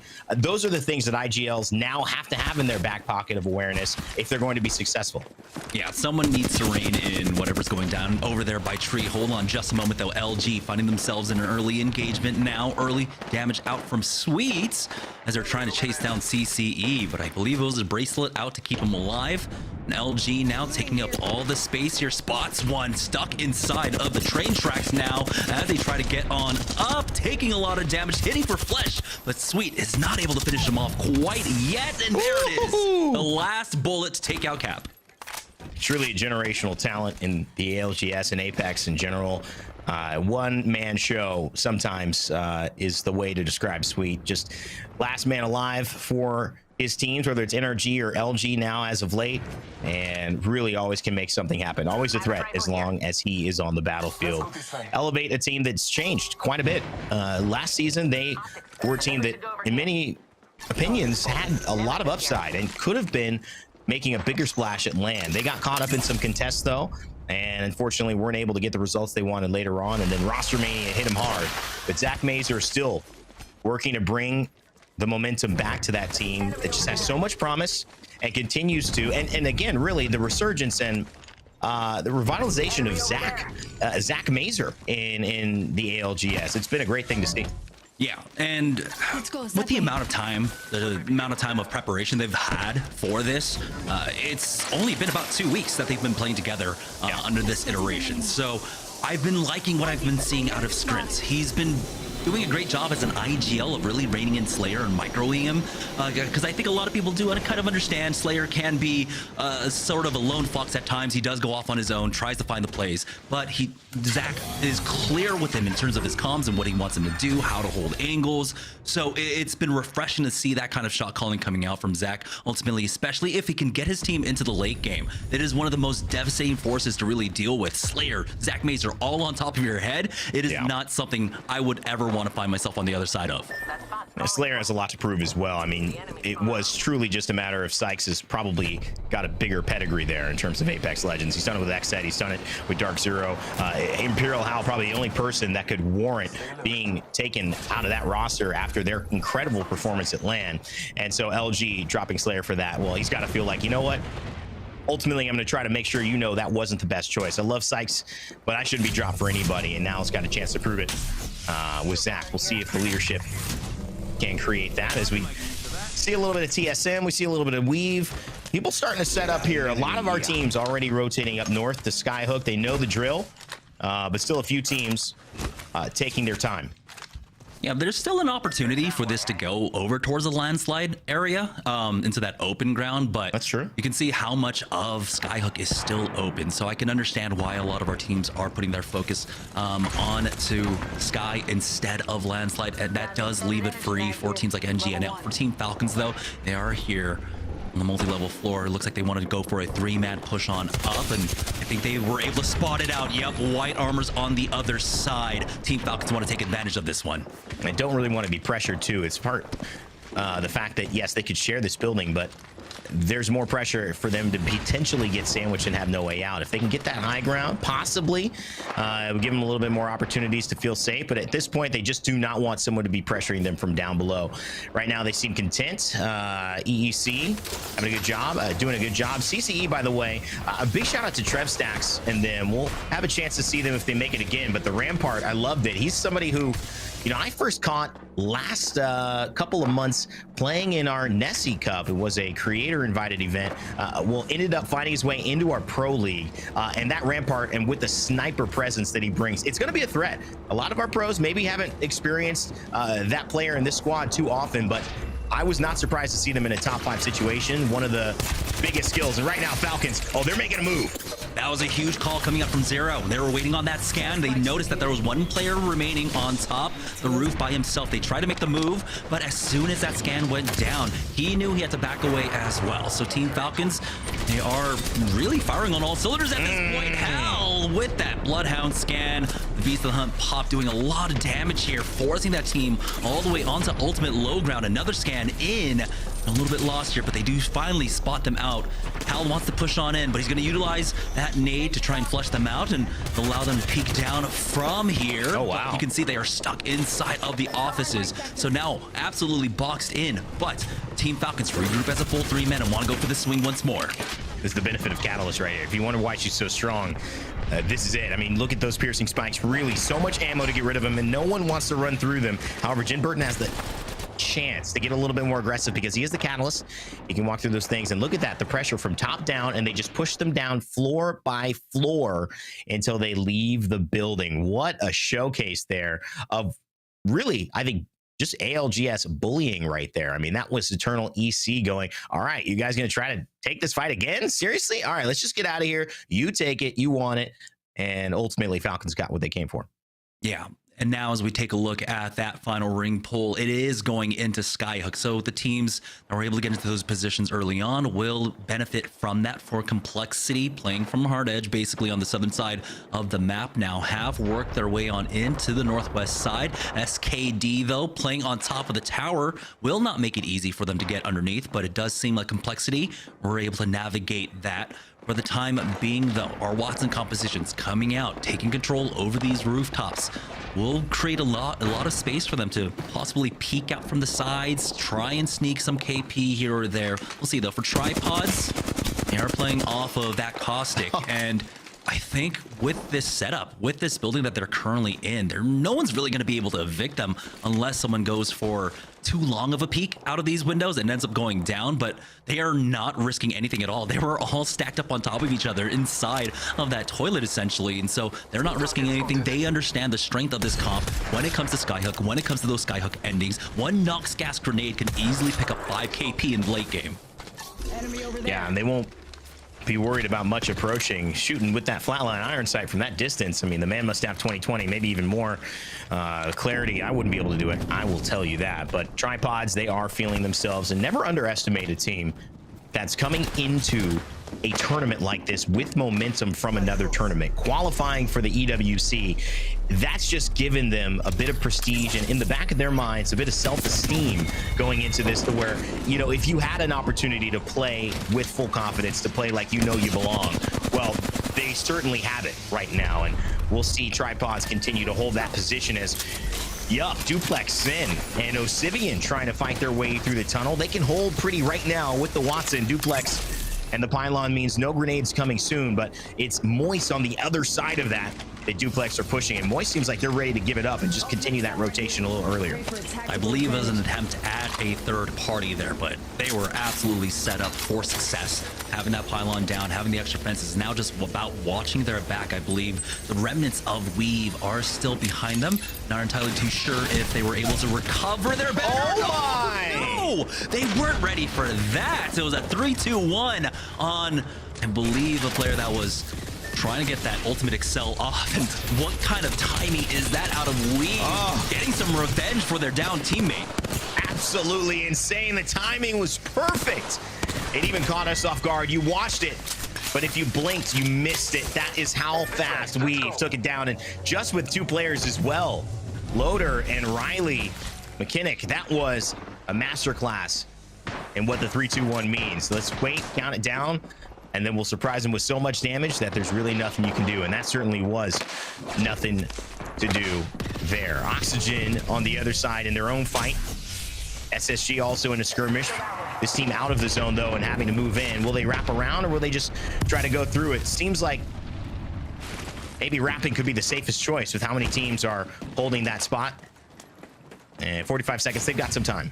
Yeah, I'm wondering if that was a fat finger on the other side, but as soon as they heard the Bloodhound ultimate going off and really no damage going across their way, I think the lowest person was at about 150 HP. So they know, yeah, we don't have to fight this at all. Why would we want to fight into the Bloodhound when we haven't taken any damage? There's so much distance between us. They've already used up all of their smokes. So SSG, just avoid that fight for now. They can work their way on in, but they do meet some resistance. Board as a 2-man are down here, and as soon as they spot them, Board are out of there. You're not bored anymore. I'll tell you that. That's not exactly what you want to see. They were just hoping to chill for a second, but all the little things that end up cascading down and changing the fate of these teams. CCE, Trev Stacks, Cap, Cobra, I'd mention them. They find themselves still in the top 20. No team has gone down yet, Jamerson. That's pretty surprising. It's been a lot of action for not one full team to fall. It does sound like we're getting a little bit of a revive there as well, at least auditorily. It looked like maybe somebody got a player back, but here it is. Waltzy says it's time to go on the Bloodhound hunt and push forward. Yeah, they need to utilize this time from the wall to get MT back on up and for the full reset. So Waltzy charges forward with that Beast of the Hunt as they clear out a lot of those traps. Now charging forward, Waltzy with the wide swing backs away as Gildersons comes to provide some support, and it's Osivian to go down. There's another pickup. Weave end up getting eliminated here as that zone closes in on them. That pressure coming out. Moist will not fall to it as they find more damage here. Charging forward now through that smoke. MT backing up Waltzy here. The wall goes down, slowing things down just a little bit from them, but Waltzy will not relent on the pressure. Hemlocks firing away, the Volt ready, just in case somebody wants to challenge him up close, but that would be silly, a fool's errand. Gildersons wants to make it known. The Prowler in hand too, and MT hasn't even been shooting for a while, ready to pop out at any moment. Moist looking great here, and it's just a few bullets that's going to take down that Bloodhound. Waltzy, though, doesn't want to risk it. And does that put them in a bit of trouble? Wope and Laser, they could start to push. MT still hiding. He should clean this one up, and he gets dynastied, and he does actually go down. Laser wins the trade, but Most Aided eliminated, and Moist find a way to stay alive. SSG a little bit slow here on the third party. They were looking for the sandwich, and even though they saw the trades, the distance was a little bit too far. Now charging forward, Koifel does have some nades to create this entry zone for them. Airburst nade now going out for Koi, but there's a Watson jet on the other side. They'll still do it manually as the Hemlock connects, the Volt connects, and now they're charging forward. No trades here. No one really in position for the third party, so SSG, they're happy to have taken this rotate through the south side, to have Ben Gate kept by Oxygen, because that nets them 3 KP. Yeah, that is a huge just timing play from SSG. These things are going to happen more and more often. We saw a lot of the third parties and then the eventual fourth and fifth party determine who was the last one standing in our final 3. Well, you don't want to be in that position. So how long can you delay a fight? How fast, how effectively can you promote other teams fighting by applying pressure to them? Complexity sitting inside this building where we saw Falcons sitting in earlier. And right now, looks like they're going to have a chance to hold bottom floor. Falcons still in the building, but they've changed locations. And now up on top, NGNL Esports will have a vantage point over the rest of the lobby. They should be safe, but my goodness, somehow Zero finds a way. Always looking for KP is Falcons, and they had another one to the tally. Yeah, that's going to force NGNL onto the low ground. I mean, their plan was always to drop down to the low, but they needed a pit stop there for Trips to try and heal on up. But Falcons really taking them down early on. Oh, the Gen just to provide a little bit of cover here, but I believe that's going to be Falcons just finishing that one off through the wall. Now Rails trying his best to survive, has to play off the knockdown shield here. It's NRG from above that are slowing down this push for Complexity, for all the teams that are trying to finish them off. Now Nocturnal with an angle, but oh, we saw this story before. You cannot just go for free peeks across the edge like that. I love the patience from NRG. This team did not have the performance that they wanted over this last split. They went back to the drawing board, changed representation. NRG, welcome back to Apex Legends. We missed you. And now with Reptar, Nocturnal, and Fun under the new banners and on the high ground, looking to stay that way. On the other side, though, a new org as well. You know very well. Jin Burton, Zero, and Imperial Howl representing Team Falcons. 13 points, 4th place as of now with 12 squads left, and round 5 about to close in 15 seconds. They will have to move, Jamerson. Looking at that tunnel and just trying to clear out their west side. This is a team that will not settle for anything less than perfect. So if there's KP to be had, they're trying to get it. We have 10 teams here on the western side of this zone. This is one of the biggest pileups we will be seeing coming out of Skyhook now, and it's going to be a miracle for any team really to survive. LG have the high ground, SSG have the high ground on the eastern side. Oxygen and TSM are the 2 teams looking to gatekeep all these squads. Now everything being used by every single squad. Rolling Thunders on top of Rolling Thunders. Complexity here stuck on the low ground now, trying to creep on in with that. Here's Zach Mazer though, playing on the other side of the wall to try and punish him. No, never mind. He gets eliminated. As Deeds will be able to find that energy with a drop down, will only make it the top 10. And there's still few teams surviving here just on the edge. Lou burning down in the ring will ultimately fall. And we still have about 5 teams here on the west. And the smartest thing about this is that all of the teams who are going to be in our top 4 have not been involved in this fight except to pepper from a distance to find a little bit of damage to make things more difficult on that rotation. TSM, maybe the only team that has a chance here in the fray because they are on top of all the other teams remaining. There is TSM, Oxygen, Esports, Ape Gang, and Tripods all in this same building right now, trying to fight for each floor while Falcons, LG, and SSG sit pretty onlooking from their ivory towers, waiting to see who will step their foot out into the deadly forest. But I think that, again, Falcons are expecting a win. They didn't get it in game number 1. Can they do it here? Yeah, I mean, you got Falcons, you got LG and SSG just watching on from a distance. I mean, look at these jokers over here fighting over the smallest bit of real estate. But this is the building, right? You're going to have about 4 or 5 levels for teams to coexist on. And it's all up to LG. They're going to have one of the better angles to try and pick up kill points as these teams start flooding out. Falcons, they know they don't really want to force the issue here. They want to take part in the buffet in all of these teams as they jump out of this building. Safest team to me, it looks like SSG or LG right now, only because I would just think that anyone trying to go towards SSG or LG in that middle or right side is going to get shot. They're just going to get shot from on high. They're going to get shot from LG, SSG. I think Falcons, while they have some decent KP, if you can make it around that rock, you buy a little bit of time, and you also only have to pressure one team and shield yourself from SSG and LG. But look at this, SSG making a move. They realize maybe we're not able to capitalize on this KP as well. They're getting into the fray too. 5 out of our 7 teams, all within about 10 meters of each other, Jamerson, as this zone is about to close.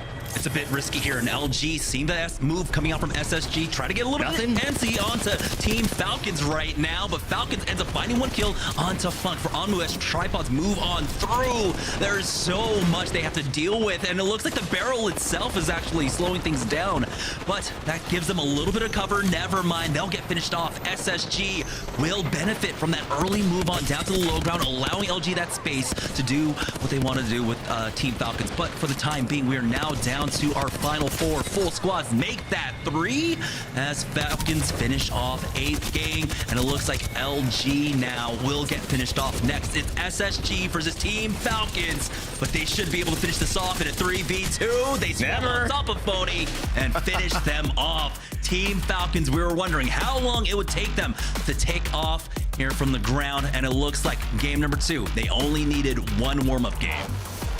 Falcons, they find their prey, and it's SSG in game number 2. Zero, Jin Burton and Imperial Howl, their first official win together in the ALGS. And like you said, Jamerson, did not take long. SSG, I thought, had the better position. I thought they had the opportunity to win that fight, but Falcons somehow find a way like we expected them to do. It's a scary thought, but they're called the super team for a reason.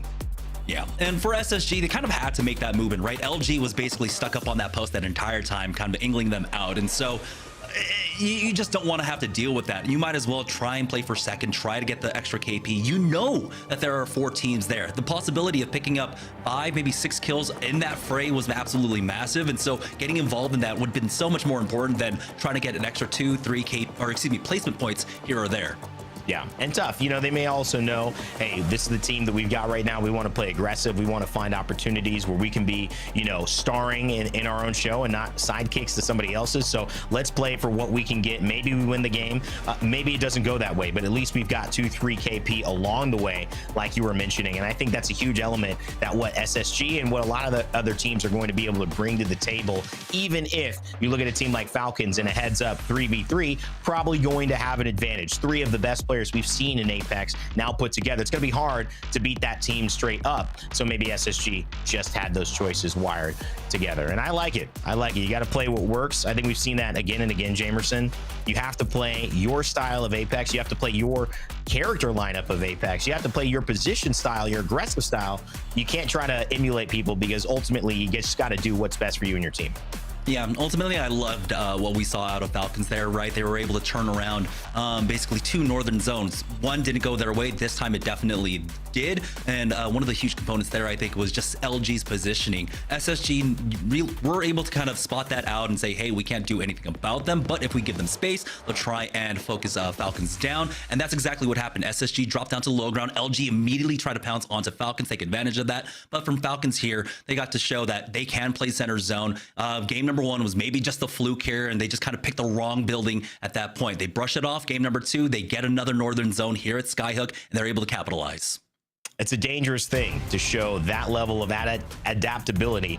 But when you put 2 IGLs together who were going head to head against each other as who's the best, well, you should be able to solve these problems. And they've certainly put the work in. That is one thing, whether you like the super team or you don't like it, or you feel like they should have made or shouldn't have made the moves, you cannot deny that they are all hard working to be in this position and going to give it their all. And right now it's proving like it's providing dividends. And Jamerson, SSG, the way they played that too, getting those extra kills, it actually puts them in pretty close parity with Team Falcons. 19 points, just 2 behind the leaders of that game. LG, Ape Gang, Oxygen Esports rounding out our top 5 with a big shout out to Complexity, who find 10 points there. And Jamerson, our bottom 10 teams that looking to obviously have a different result in match 3.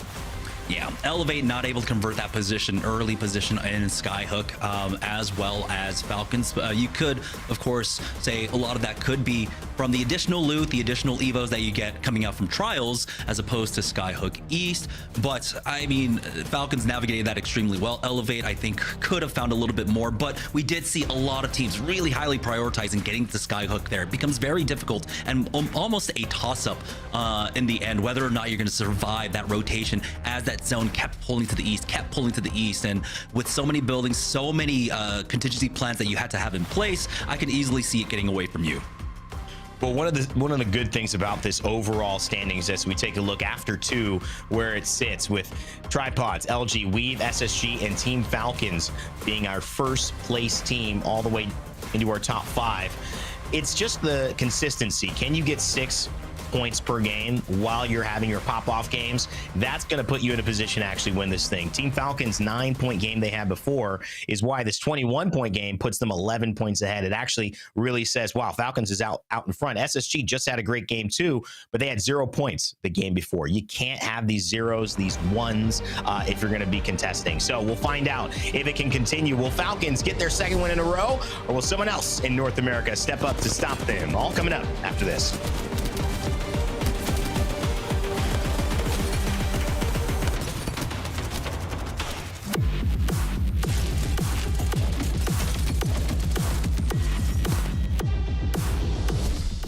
Herman Miller is the official chair partner of the Apex Legends Global Series.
Welcome back, everyone. Vicky Kitty and Jamerson joining you once again. And Jamerson, just a matter of time, especially when one circle for game one goes over to Skyhook West, far up north, and then the other circle for game number 2 goes all the way towards Skyhook East. And it's even better to see Team Falcons take the dub this time around when they do land Skyhook West. Yeah, I'm really excited to take a look back at this VOD to see how they did it, because there were so many teams there rotating in from the western side. Like, how much pressure did they apply onto those teams? We got to see the early one where they were able to evict a full 3-man outside of their building, creating a lot more space from them. And I think actually that might have been the crucial play for that game for them. Just creating that extra little bit of space early on might have had a huge domino effect in that victory in game number 2. And what's even better is what? They're consistently getting top 5 after those 2 games alone. They got 5th in game number 1. They take the dub game number 2. Can they maintain this consistency, though, going into game 3, our final game on World's Edge? Yeah, with a start like this, I mean, that just means they need 7-8 points per game for the rest of the evening, and they should easily find themselves within the top 3, if not taking the victory. So they set themselves up for success very early on here after 2 games. And what's even more impressive, I know that Spacestation didn't accrue any extra points other than the placement points, but the fact that they landed Dome and they were able to make that rotate all the way up north to that side of the map without falling in the middle of this rotation really highlights the type of team that Spacestation is, because that's a bit of a trek there too. Yeah, in that particular instance, I mean, we were able to see that they were about to actually get trapped in that western pileup on Skyhook themselves until they were getting gate capped, and they said, nah, I don't want any of this, and they decided to swerve on out, moved and rotate through the south side, went all the way on over to the train tracks on the southeast exit of Skyhook, where, you know what, they were also rewarded with some additional kill points from there. And then, of course, having that free rotate up through that little valley, make their way into Skyhook, and then find additional kill points and that second place finish. Huge finish there for Spacestation, especially after making that trek too. As we take a look once again at the different maps that we have coming up. Again, it is World's Edge for this final game before we make that transition over to Stormpoint, where we can break down all the different things to talk about, Jamerson, with the POI draft picks that we now have introduced into the ALGS this split. And looking back at the POI drafts again, this is World's Edge, so just seeing where our squads currently land. Yeah, Falcons, of course, taking that Sky West early on in their draft, and it's already benefited them immensely here. We'll see, though, on the opposite side, because that means they're second to last pick when it comes to Stormpoint, but we'll have that discussion later.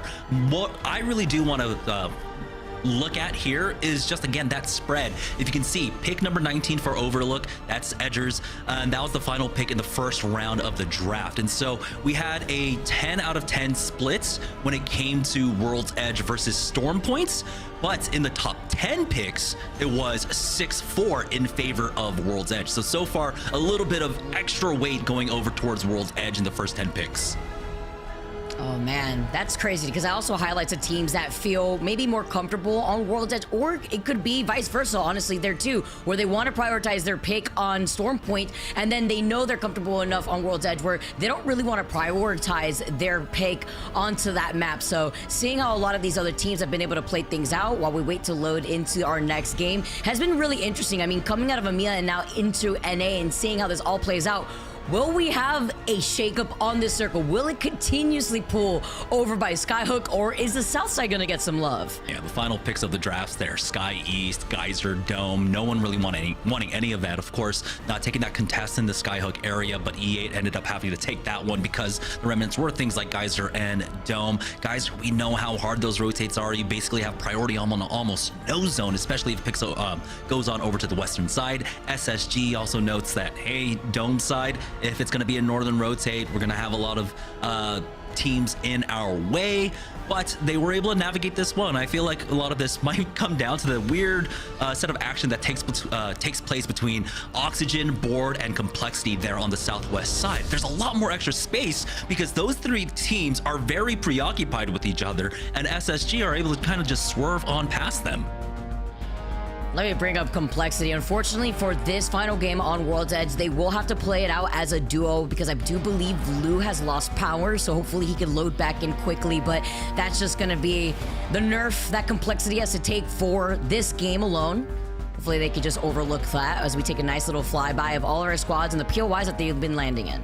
I don't think he's the only one that's been plagued with power issues. I forget who it was. I think it might have been Vaxlot, who had like his electrical box explode just a couple days ago or something along those lines. I don't know. There's been a lot of issues plaguing some of our North American players, but hopefully, they'll be able to get it all.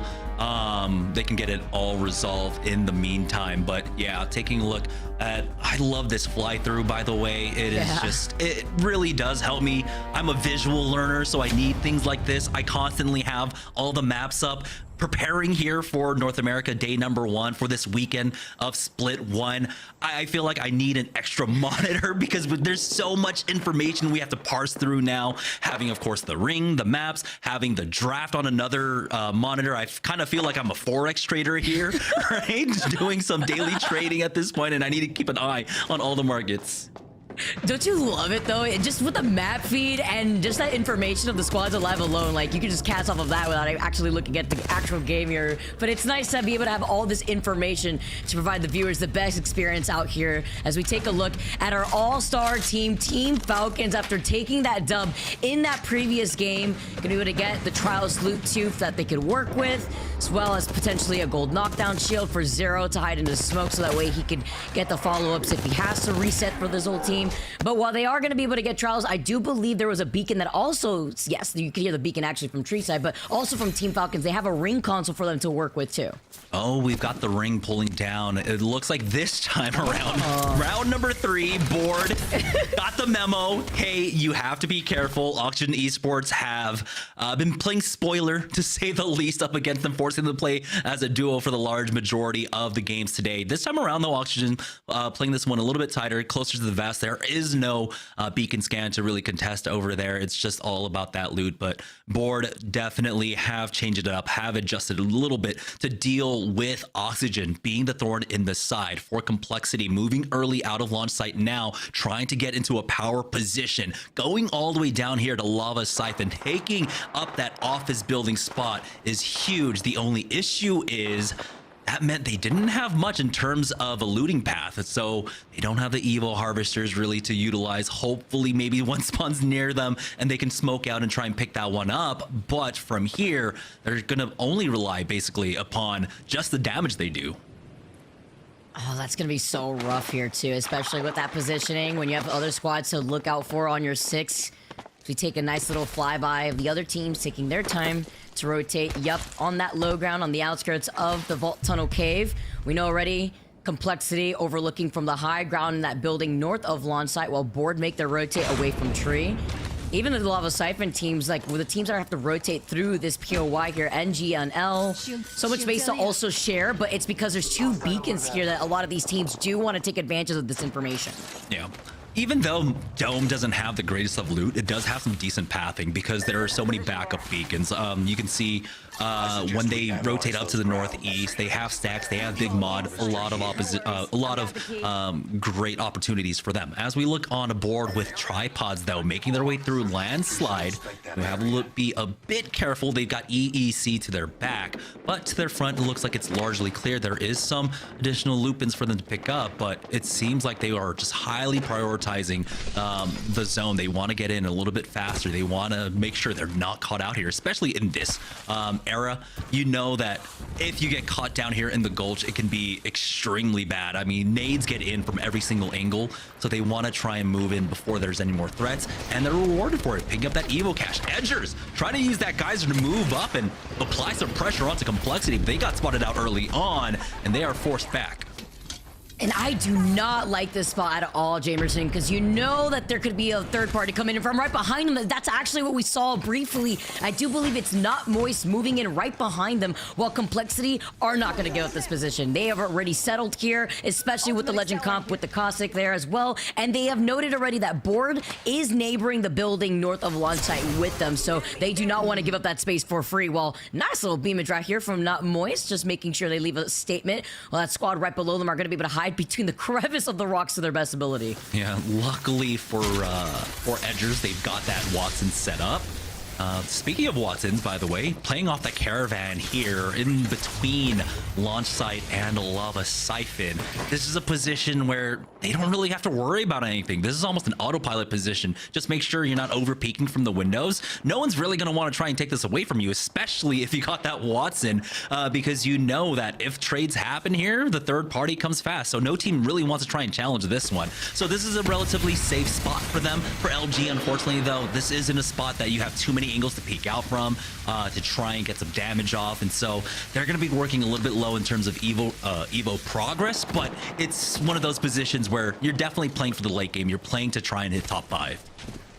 It's great when you're walking that Watson there too. Sykes painting the entirety of the outskirts of that truck like a Picasso painting, while tripods on top of the hilltop, overlooking the teams that are going to be rotating from No Name. Saw some shots in earlier, but it's about getting the information of the teams that may want to wrap around, because we know that TSM now rotating from that north side of the map are going to be trying to go through the tunnel by Geyser, unless they decide to change their mind and wrap around behind tripods, as they've already committed to trying to cut off TSM on this rotate. And I love how the Evo Harvesters basically become this mini objective playover. Both of these teams moving to rotate for that right now, but I think Tripod's taking that small moment to hit that replicator gives TSM the opportunity to have priority onto that. And I think they've already made contact over here. For Elevate, though, they are slow playing this on the edge, of course, coming all the way from Skyhook East. They're going to utilize every single ring scan, every single man scan. They're going to try and get Evos along the way. They're at 300 currently for Slayer, and so they should be able to get themselves up to purple no problem whatsoever as soon as this last zone closes. There you go. That's what they were waiting for right there. Getting the scan, getting the purple Evos. Why they do wait it out here. We've actually looking to see if they have to navigate away, and that's exactly what they're going to be doing for right now. Wondering what's going on here between TSM and Tripods, because not only was there a ring console there, but that Evo Harvester that you mentioned, Jamerson.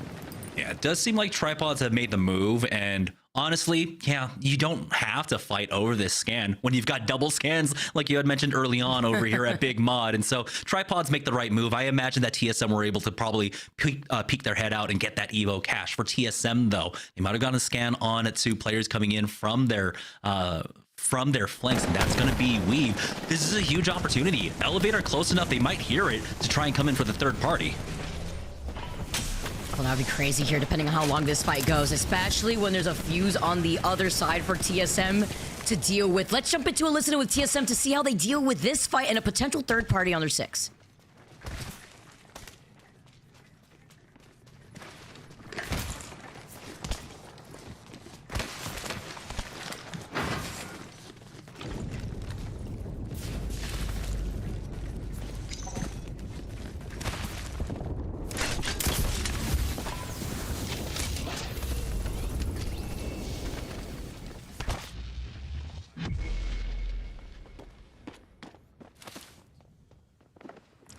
Wow, a team with many words to say here, but I love how they called it really early, though, Jamerson. They recognized the situation and their positioning right there, and were so quick to immediately just prioritize their rotate through Geyser, knowing that they were just going to be the ones to gatekeep Weave if Weave didn't back away in time, which allowed Weave to get away right before Elevate decided to come right behind them.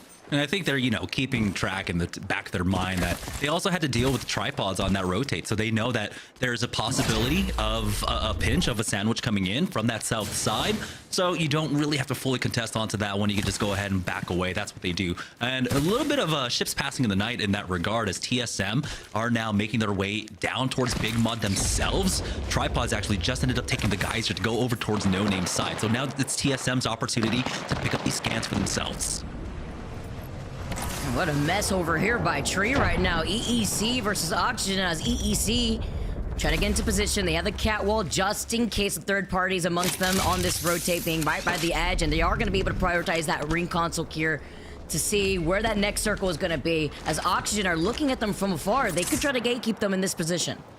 We'll see. It would be an isolated fight for them. I don't see Falcons really trying to take advantage of that and give up this platform area on the lava siphon side, especially before you see where the zone ultimately ends. It can go anywhere here, but we do have a more southern pull overall for this next zone. 14 Falcons, though, playing off of this spot. They do get spotted out by a team inside of Lava Siphon proper. We do have a few here. It's Most Hated, NGNL, along with Ape Gang playing deep inside that corner. Back on the north-hand side of the map, it looks like we'll get an engagement. E8 versus Weave.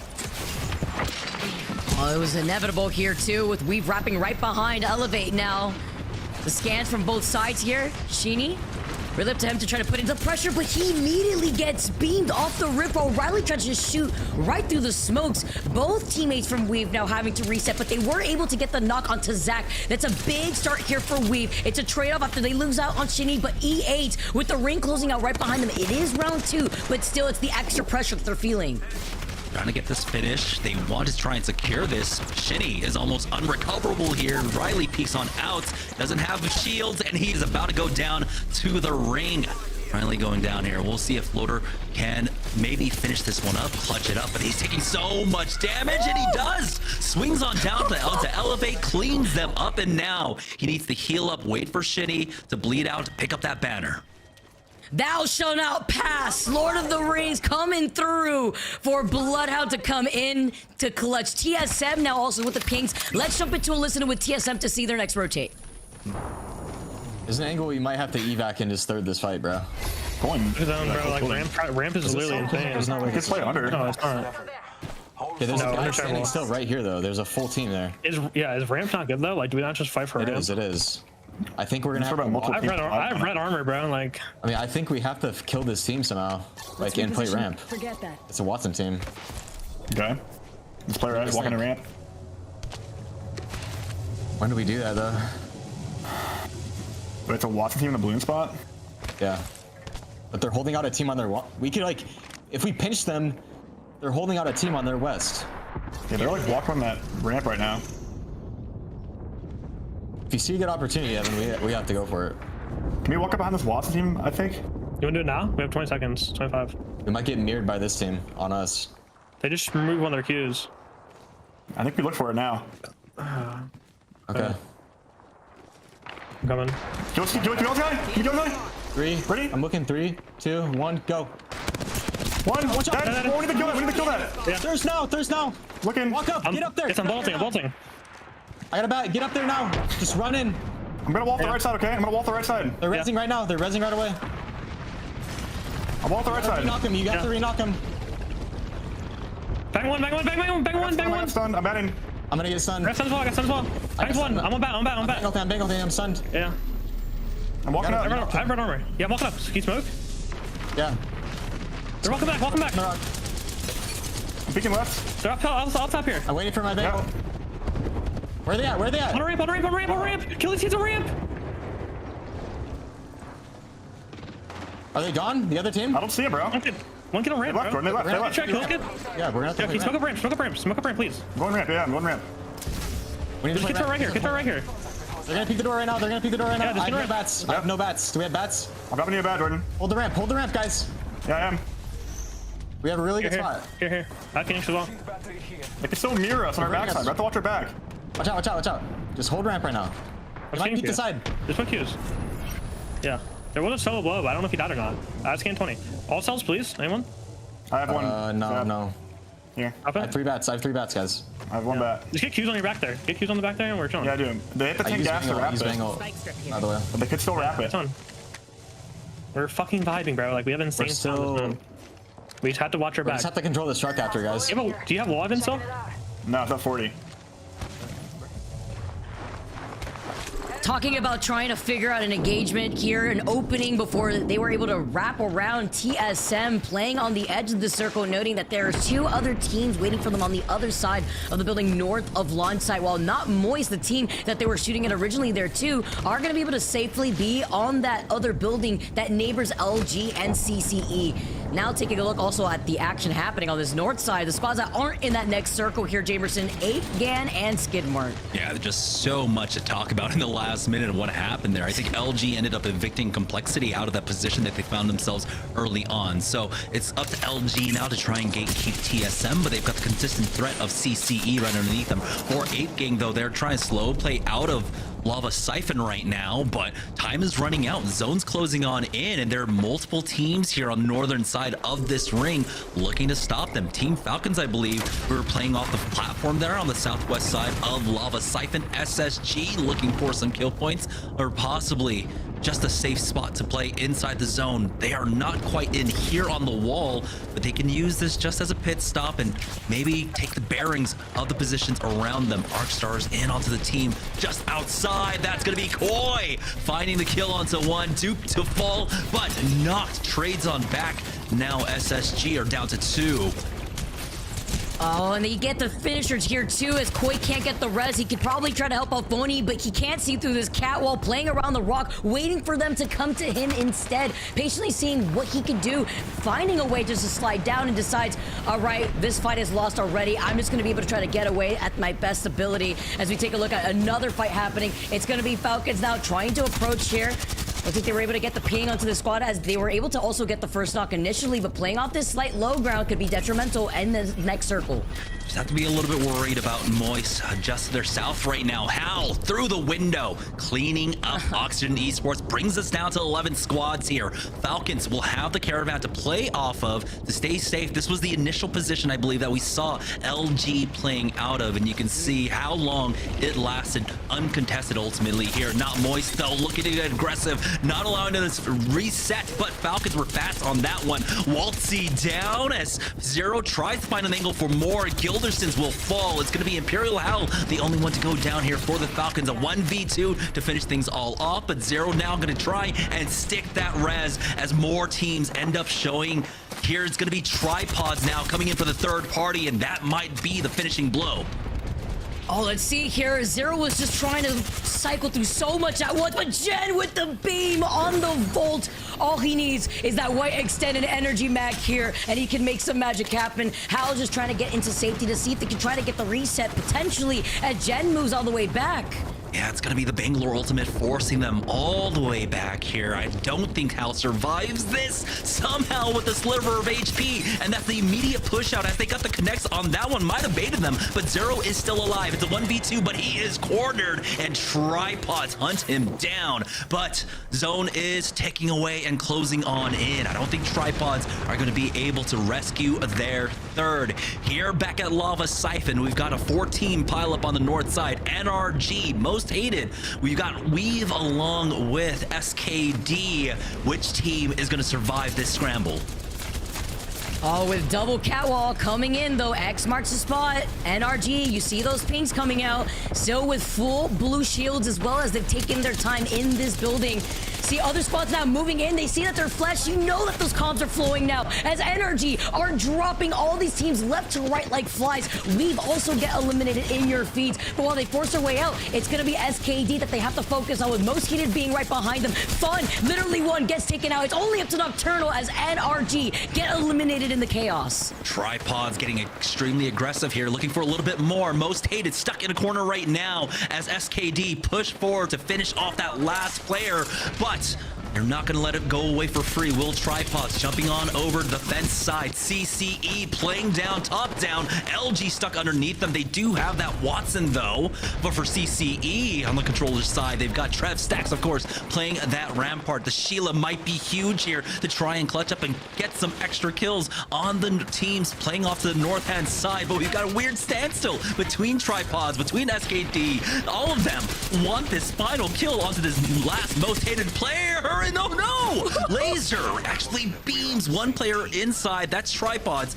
But SKD, they prioritize rotating out of this one, getting position for the last ring close, and allow Tripods to get this reset. Everybody wanted to buy it here. They see the team off the scan. Bloodhound scan for Bloodhound scan. Meanwhile, Sweet trying his best. As CCE, I believe, we'll see it in the feed shortly. Yep, it was able to get Sykes. So just leaving Sweet now as a rat. Huge nade here, but CCE aren't going to be giving up this spot. They hear Sweet right below them, but they have other things to focus on while holding behind these amp barriers. Now the Sheila has come out to play and is waiting for these teams to just funnel in their line of sight. Yeah, both CCE and SKD know that It's all the tripods. We only need to kill tripods here. And so they've got their sights set on that one, finishing them off. It's down to the final 2 squads here. CCE, they've got their amp cover set up, and they've got basically priority on this one. You can see once again that high ground angle, the amp coverage wall zone, drops, able to push forward off that smoke now, but it's gonna be Cape dropping down. He goes down for free. Cobra does trade it back, and Trev Stacks brings it down to a 2v1. CCE, they just need to close this one out, and they'll have an amazing first half here on World's Edge with that victory.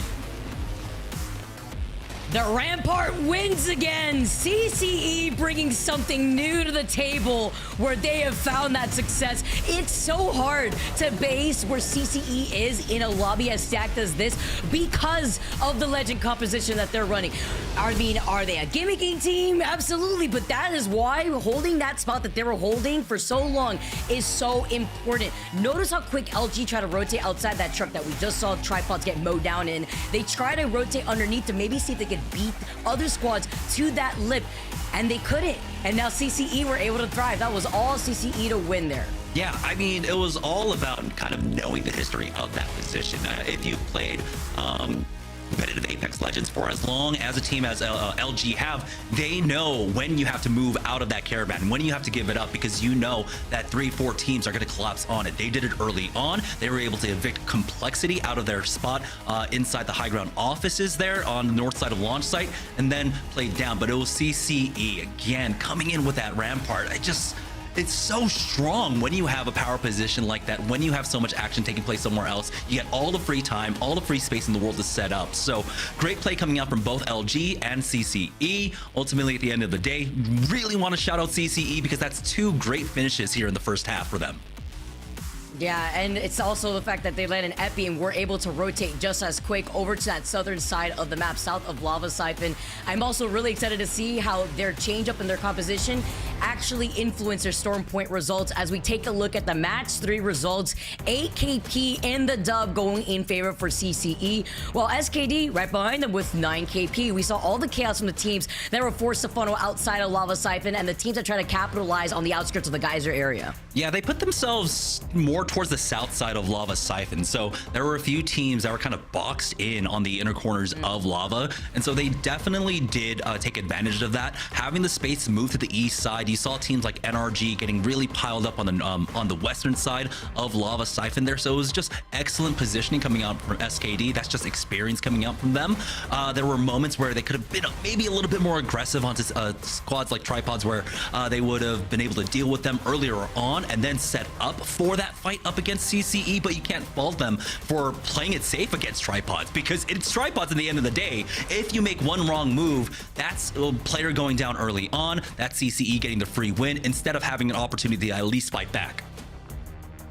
And have like a potential just focus fire on a different team there too, right? Even through the smokes, you know that Sheila is just going to be blaring right through those bank smokes as we take a look at the second page now. Not Moist finishing off with 5 KP. We saw them hold that northern building positioning over by the south side of the map, but it's just the fact that they weren't really able to get those placement points with all the chaos that we saw happening over to the north side, exiting out of Lava Siphon. Oxygen also right behind him with 2 KP. Yeah, and it's important here in 13th play for SSG, you know, not having the best of games, especially coming off of game number 2, right? Where they had the 9 placement points along with the kills that they picked up, but they're at least continuing to put points on the board. So any gap that might form shouldn't get too big. So the 4 points here should be crucial going into the second half when we move on over to Storm Point. I want to take a look at the series results now overall. After those first 3 games are done and dusted, Team Falcons still leads the way in this entire lobby with 37 total points. And even with CCE's consistency and being in that top 5 and getting that dub, they finished right behind him with 33 points. But that gap is closing in with Tripods being right behind them with 32.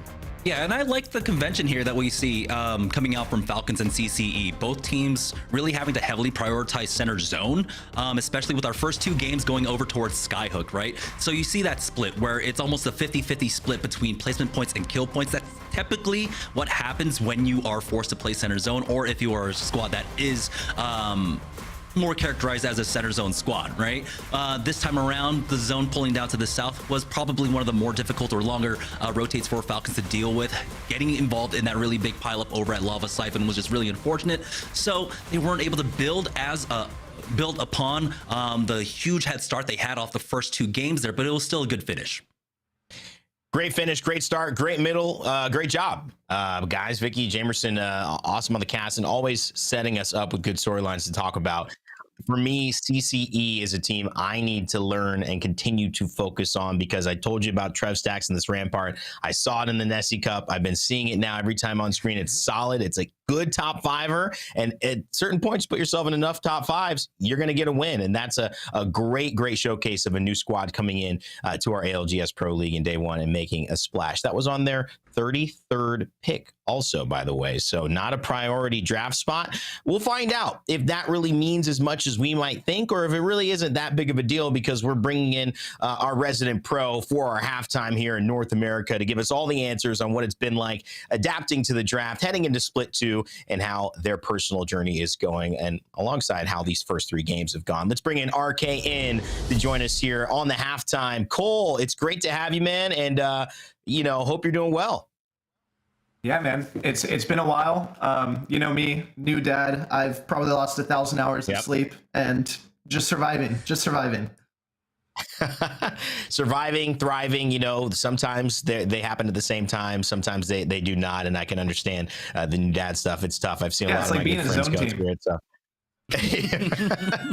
Well, speaking of transitioning to Apex I want to ask, like I asked Nasky, who joined us in EMEA, what this time off has been for you, getting back now with Native, having your debut tomorrow, and obviously juggling all of what you've been doing personally, but also, the offseason, the roster adjustments, getting prepped, goals, the new POI draft. What has this kind of downtime meant for you, and what have you put together to be ready heading into tomorrow?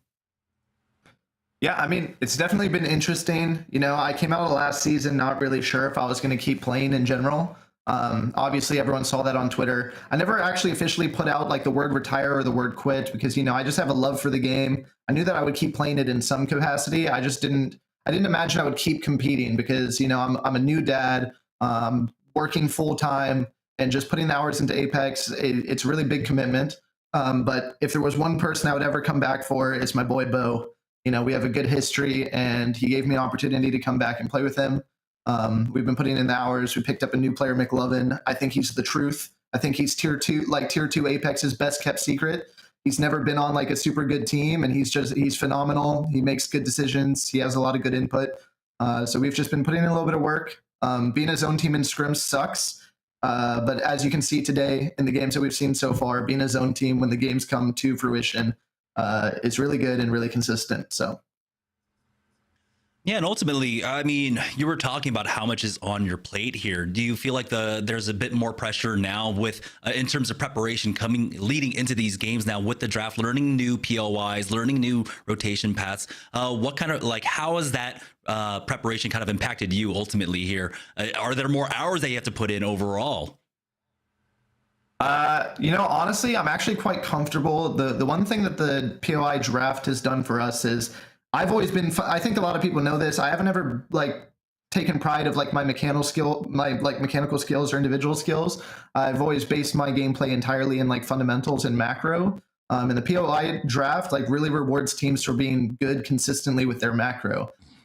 So it plays a little bit to my favor. Whether we're able to make it work this split or not is to be seen. But the balance between work, child, and Apex is a little bit of a battle, but we're getting through it. It's like working a double shift. There's plenty of people out there in the world that work double shifts. So you're like a professional Ditto. You're slotting into every role out here, but you're making it work, especially when it comes to your passion about the game. That was definitely one thing I'll never forget when we actually hung out at LAN back at Champs last year. But you know what?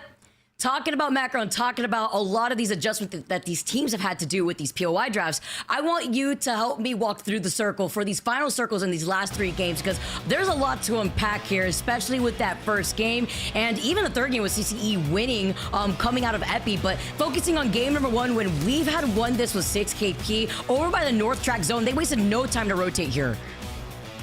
Yeah, game one is a good example of just great zone play. If we look at two of these teams, both the team that won Weave and CCE, they were both in the zone relatively early. I believe Weave was in the back railroad tracks from the very start of the game all the way to the very end, securing that win. But CCE making good usage of a Rampart comp, playing the bridge, which is like almost solely playable by a Rampart team early. Sometimes a Watson team can get away with it, but you can't generally just play that spot early without those kinds of comps.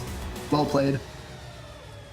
Yeah, we've seen that before there in the past, as well as we take a look at match number 2 now, when Team Falcons, you know, it's just a matter of time, right? In their POI advantage over by Skyhook West. This circle pulled all the way by Skyhook East for this final circle, and even Spacestation making a pretty big trek just to get here with the KP that they had while overlooking the squads right below them. Yeah, the script writer's getting to work early here with back-to-back Skyhook zones for Team Falcons. But all jokes aside, what an incredible team. You know, this game all started with them bullying a team out of the fourth-story building. They were in the first story, went all the way up to the fourth story, forced them to the bottom and out, and then just executed Endgame perfectly. And for this third match, Arcane, I just have to ask you, is this Rampart a gimmick out here? Like, CCE has just been able to set themselves so nice here. I do think it's a gimmick, unfortunately, but I love how they play it. Just like I said, game one, this game as well, they played another spot that you can only play with Rampart, which is under this building, early, like underneath, playing in the rocks. Any other team there would just get slaughtered, but with the use of Rampart walls, you create your own artificial cover. It's just another good use of Rampart play in a meta that's maybe not very Rampart friendly. They do it really well. I do think it's a gimmick. We'll see what happens. We'll see the longevity of it. There was a long time where Bangalore was thought of as a gimmick a bit, and Shiv FPS stayed tried and true with it, and it became a big pick. So while I know that this isn't probably what most of the Pro League will switch to meta-wise, I do know that Trev has just basically been a Rampart main forever. So at this point, it seems like it comes with the territory, and I am a big fan. I think now as Apex expands and people just playing like what works for them, I think sometimes the emulation game, sometimes it hurts you, and it gets you overthinking, and sometimes you just got to be comfortable and play what works for you. And that leads me to a bigger conversation of these drafts and coming up here as we preview where people have selected for the next 3. Just your thought overall, Cole, on the comfort level of this draft system and how you felt going through it yourself. Have there been moments where you felt, oh man, I don't really want to go there? I know you've got a ton of experience. Kind of walk me through what you think some of these teams have gotten. Anybody make out big in this one? Or is it pretty much just tried and true, pretty similar Apex from what you're used to playing and not too much of a different challenge for you? I mean, it's definitely not similar for most teams. My team was bullied a bit, so I've played a lot of POIs. That kind of just comes with the territory, but a lot of these teams have played the same POIs for a really long time. So you kind of have 2 strategies here. You can either pick a great POI for a map that you're typically weak on, or you can just pick the best POI for a map that you're typically strong on to try and maximize the most amount of points. But try to basically cover your weaknesses by getting the strongest pick on a map that you might normally struggle if you had like a 33rd or a 38th pick, right? Yeah, exactly. And you kind of roll the dice. You can pick a really strong POI, or you can pick like a middle of the pack POI and just pray that something becomes available when it comes to your pick again. But I think you'll see that a lot of these teams just pick a POI that they're super comfortable with on a map that they're good with. We took the opposite route where we tried to pick a good POI on World's Edge because I am notoriously bad at IGLing on World's Edge. I don't know what it is. I've always been better at Storm Point. But we're going to figure it out this split, hopefully. I love the strategy, though, and I love that you guys are kind of like what I was saying, sticking to honoring what you do as a team and trying to balance your gameplay around that, not necessarily what is the perfect position for every single other pro. You're playing native style and trying to make sure that you get your strengths to be supported. So good luck with it, man. Thanks so much for sharing all your insight and experience, and we look forward to watching you and talking about how you do tomorrow. Yeah, thank you guys. I appreciate it. Thanks for having me on. It's always a pleasure. All right, man, go get some sleep or not, dad life as it is.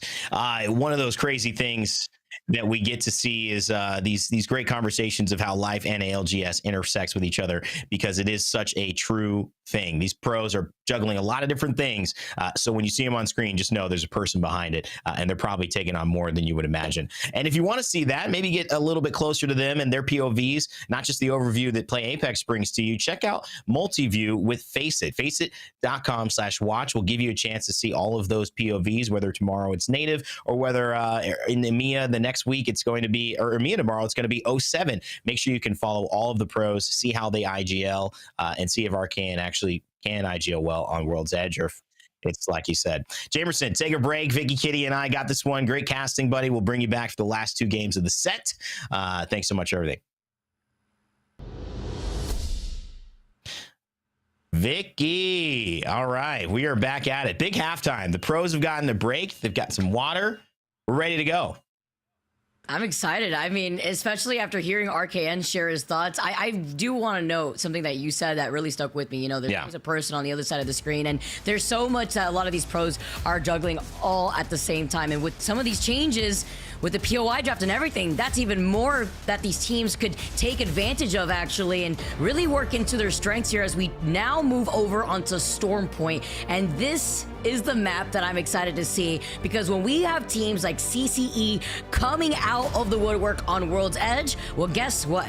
That team has chosen Command Center on Storm Point, which is so smart, because I do believe they run the Valkyrie and Rampart comp. I think the only thing that they swap out is the Loba. So we have to see, take a look on what they're going to end up doing here with that composition to see if they could get the most distance on that Skyward Dive, or even an evac tower if they want to save it on top of that Command Center. But even looking at other squads that have chosen their POIs here for Storm Point. Storm Point takes me back. It's just a great map. I love that it's introduced different styles. Valkyrie as well. You mentioned that. They went hand in hand with each other for so long, and now we have rarely seen a Valkyrie in our beloved ALGS Pro League. Will that continue? I hope not. It's nice to see some of the unique styles, and again, I am a big fan of people playing what works for them. I'll continue to say that over these weeks, and hopefully we'll continue to see it as now our teams who have done well with Falcons in the lead, CCE right behind them, Tripods as well, rounding out our top 3, take their talents to Storm Point. It's no Miami Beach, Vicky, but hey, it's a change of pace, and there's some water around too. And make do with what you got, especially with that devastated coast, you know, living off the sticks of CCE. Oh, yeah. The squad that we were talking about, they're sticking to the Loba, but what they have done is moved out, I believe it was the Bangalore before, and now have kept the Loba, the Valkyrie, and Rampart. So you know what the game plan is for this squad, obviously, is they're going to try to focus on rotating to God spot as early as possible, as they have shown already on World's Edge, but even faster considering the distance that they could cross on from Command Center. And we are moving all the way down to the southwest side of this map on top of Barometer. Now, I love this big overview. So you can find your favorite team, whether it's TSM on that southeastern side near Launchpad, or maybe Tripods who've been doing well on the northwestern side near Northpad. One of the things that makes me get excited about what this POI draft is going to mean are the stats that can come from it. Because I want to know this, because CCE on their 33rd pick, basically you could call it the 33rd least desirable pickup of a spot, got 33 points, and they're second place overall. So how often is it that your first pick map results in more points than your second pick map, and vice versa? What is the average points you score on your first pick map, and what's the average points you score on your second pick map? Do we see a distinct difference between your last picks and those picks that are not prioritized, or does it somehow come out uneven? Is it more about your style, or is it more about we start to see these verifiable numbers of people who are landing at Barometer or, you know, at Northpad actually having higher point percentages no matter who they are across the split? To me, Vicky, that's just stuff I can, my mouth is watering just thinking of all the potential of what we might discover here as this season goes on.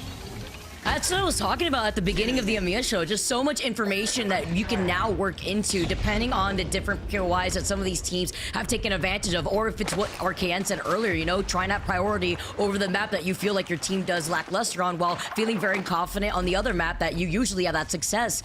As teams like Team Falcons quick on their rotate here, already trying to get into Barometer successfully, while other squads have called in the evac tower. I believe it was Elevate that are now flying into Barometer. You already have over 16 teams, 7 teams now, making their way over here as 3 more evac towers were called in this map.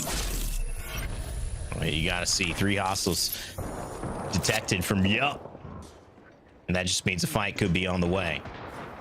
You know, NRG moving on. It's hard to not think of NRG and Sweet. I'm not gonna lie. That pairing was kind of like TSM Imperial Howl. But it's a new name. It's a new team. And this is a team that deserves to have their name alongside this great organization with a great roster. Reptar, Fun, Nocturnal. It's a redemption tour for them, Vicky. But speaking of Sweet on LG, you know, one of those players, when I first thought Falcons, before Falcons existed, before any of that, and I thought Howl might be moving, you know, the player I thought he might actually be teaming up was Sweet.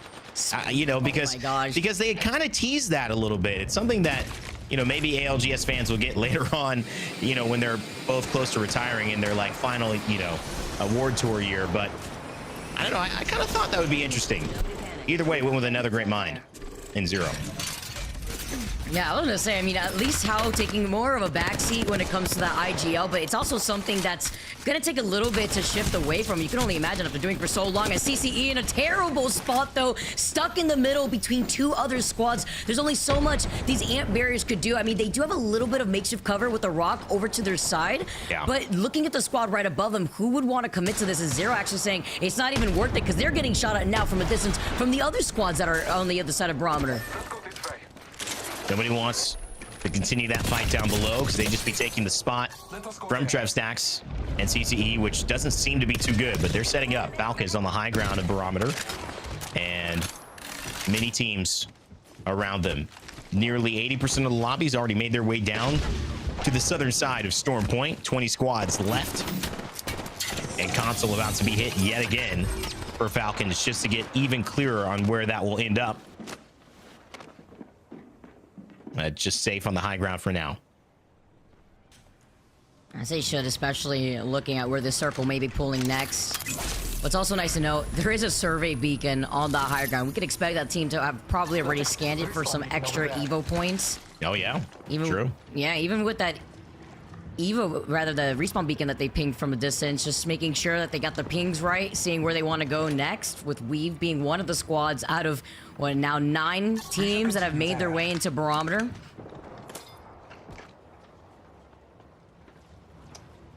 I like where it sits here as well. Some of the patience in this moment is what is required. It's not really a surprise where the game is going to end up. But now you start the gentle nudge.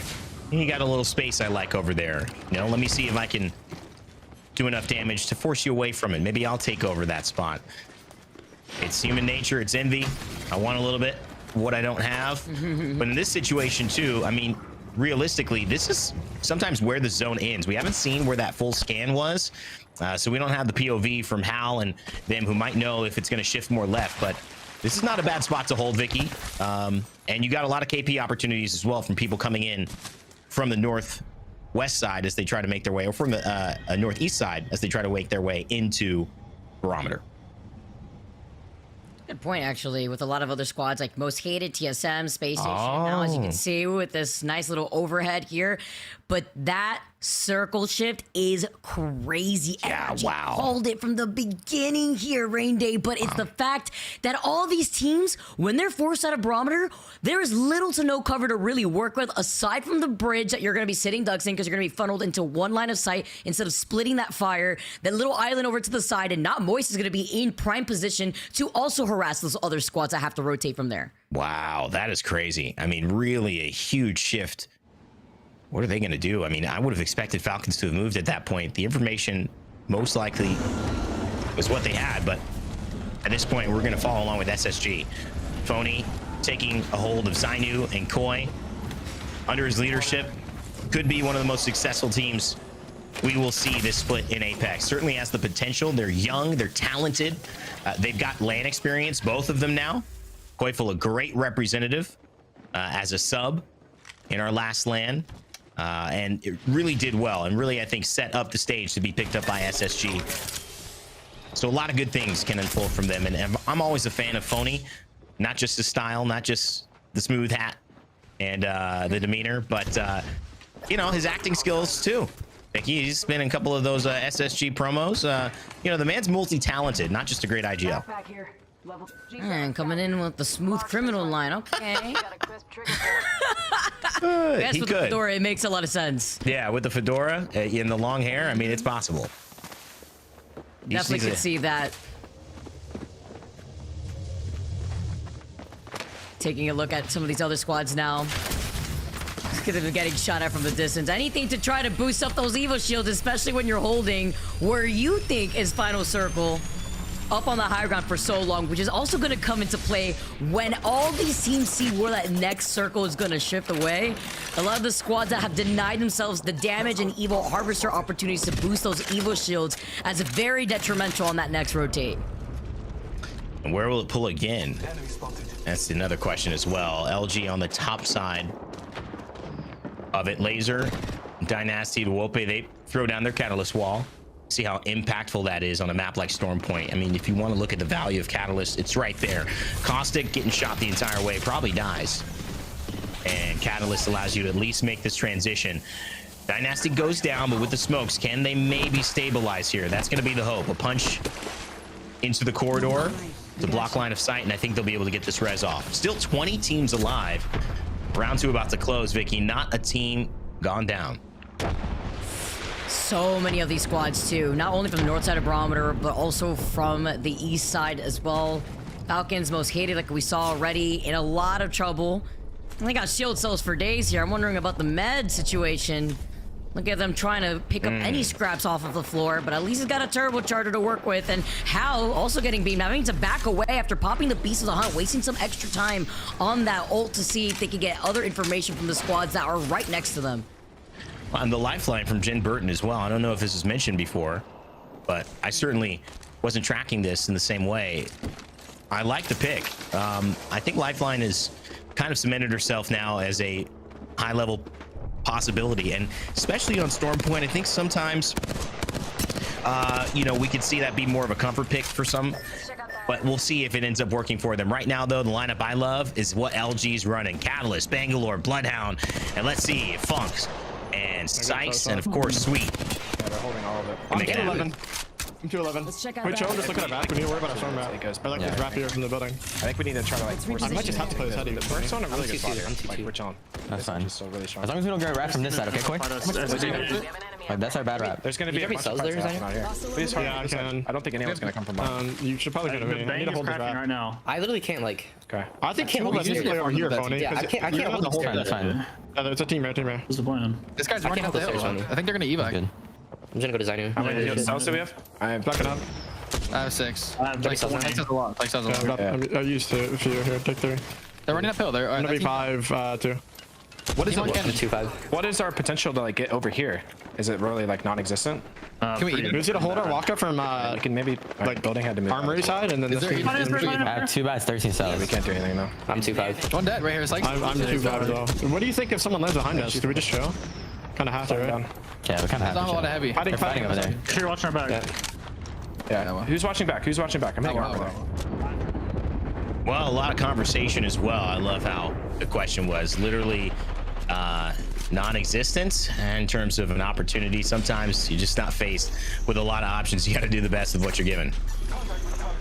That may do with what you got, while TSM now, Zap activating Beast of the Hunt, trying to get a scan, and great time on that wall from the catwall to actually deny any information off of that scan. Trying to wrap around though, TSM just trying to find that last straggler here, trying to get the knock right after that, and now having to reposition themselves. Zap losing out on his shield, now out of this fight for right now, while Reps and Burrows have moved in, cleaned up shop from inside this building, while other teams now fight off that low ground over by Barometer. Most hated now go out as Complexity lose literally one, and here comes a third party. They're going to climb up out right now. CCE sitting in with the Loba. Rampart and the Valkyrie, as we had mentioned on Cobra, will force Complexity out if they take out most hated here. You can see all the spoils of war given to them, so they should be able to reset well, as if they needed more than what the Loba Black Market Boutique would already give it to them. Elevate Gaming on only 6 points. This could be a big one for them, a turnaround if Zach Mazer, Slayer, and Luxford can do something here. They're on the edge of zone. There's a team kind of holding them out, very aware of what they could do. Still a Dark Veil as a possibility.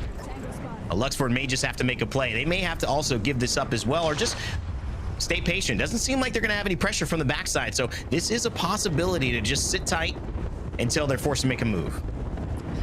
Not throwing out nades left or right, too. I see that on the feed here as more of these squads are now forced to finally go out into the open. But look at this, Rain Day. Look at where this circle is pulling on top of Moist. I mean, we should go back to that. I know we're looking at this, but I don't know how that rotation ended up. That's either a straight up God spot or they're dying. But as we take a look at this big POV here, you know, you can see CCE still holding this exact spot.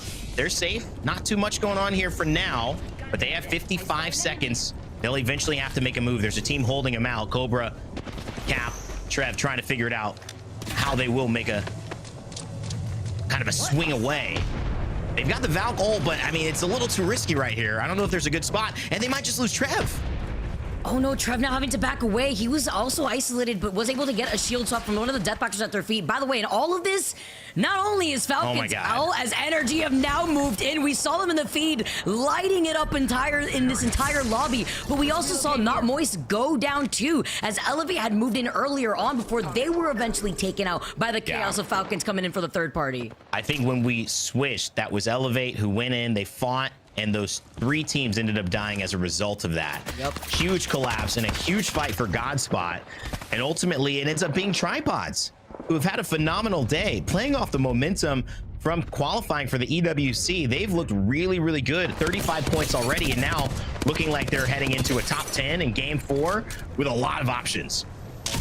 And a lot of damage here too with the Hemlock, and then following up with the charged up Sentinel. Zen telling CCE to sit real quick on that low ground. The ping's coming in. They scan to follow from Yup before they decide to make their rotate, charging up that Sentinel once again. I mean, he's got all the shield cells to work with here. He's got 10 shield cells, 4 shield bats here as he drops all the way down, trying to cut off Oxygen on their rotate. Big time stuff. Yup.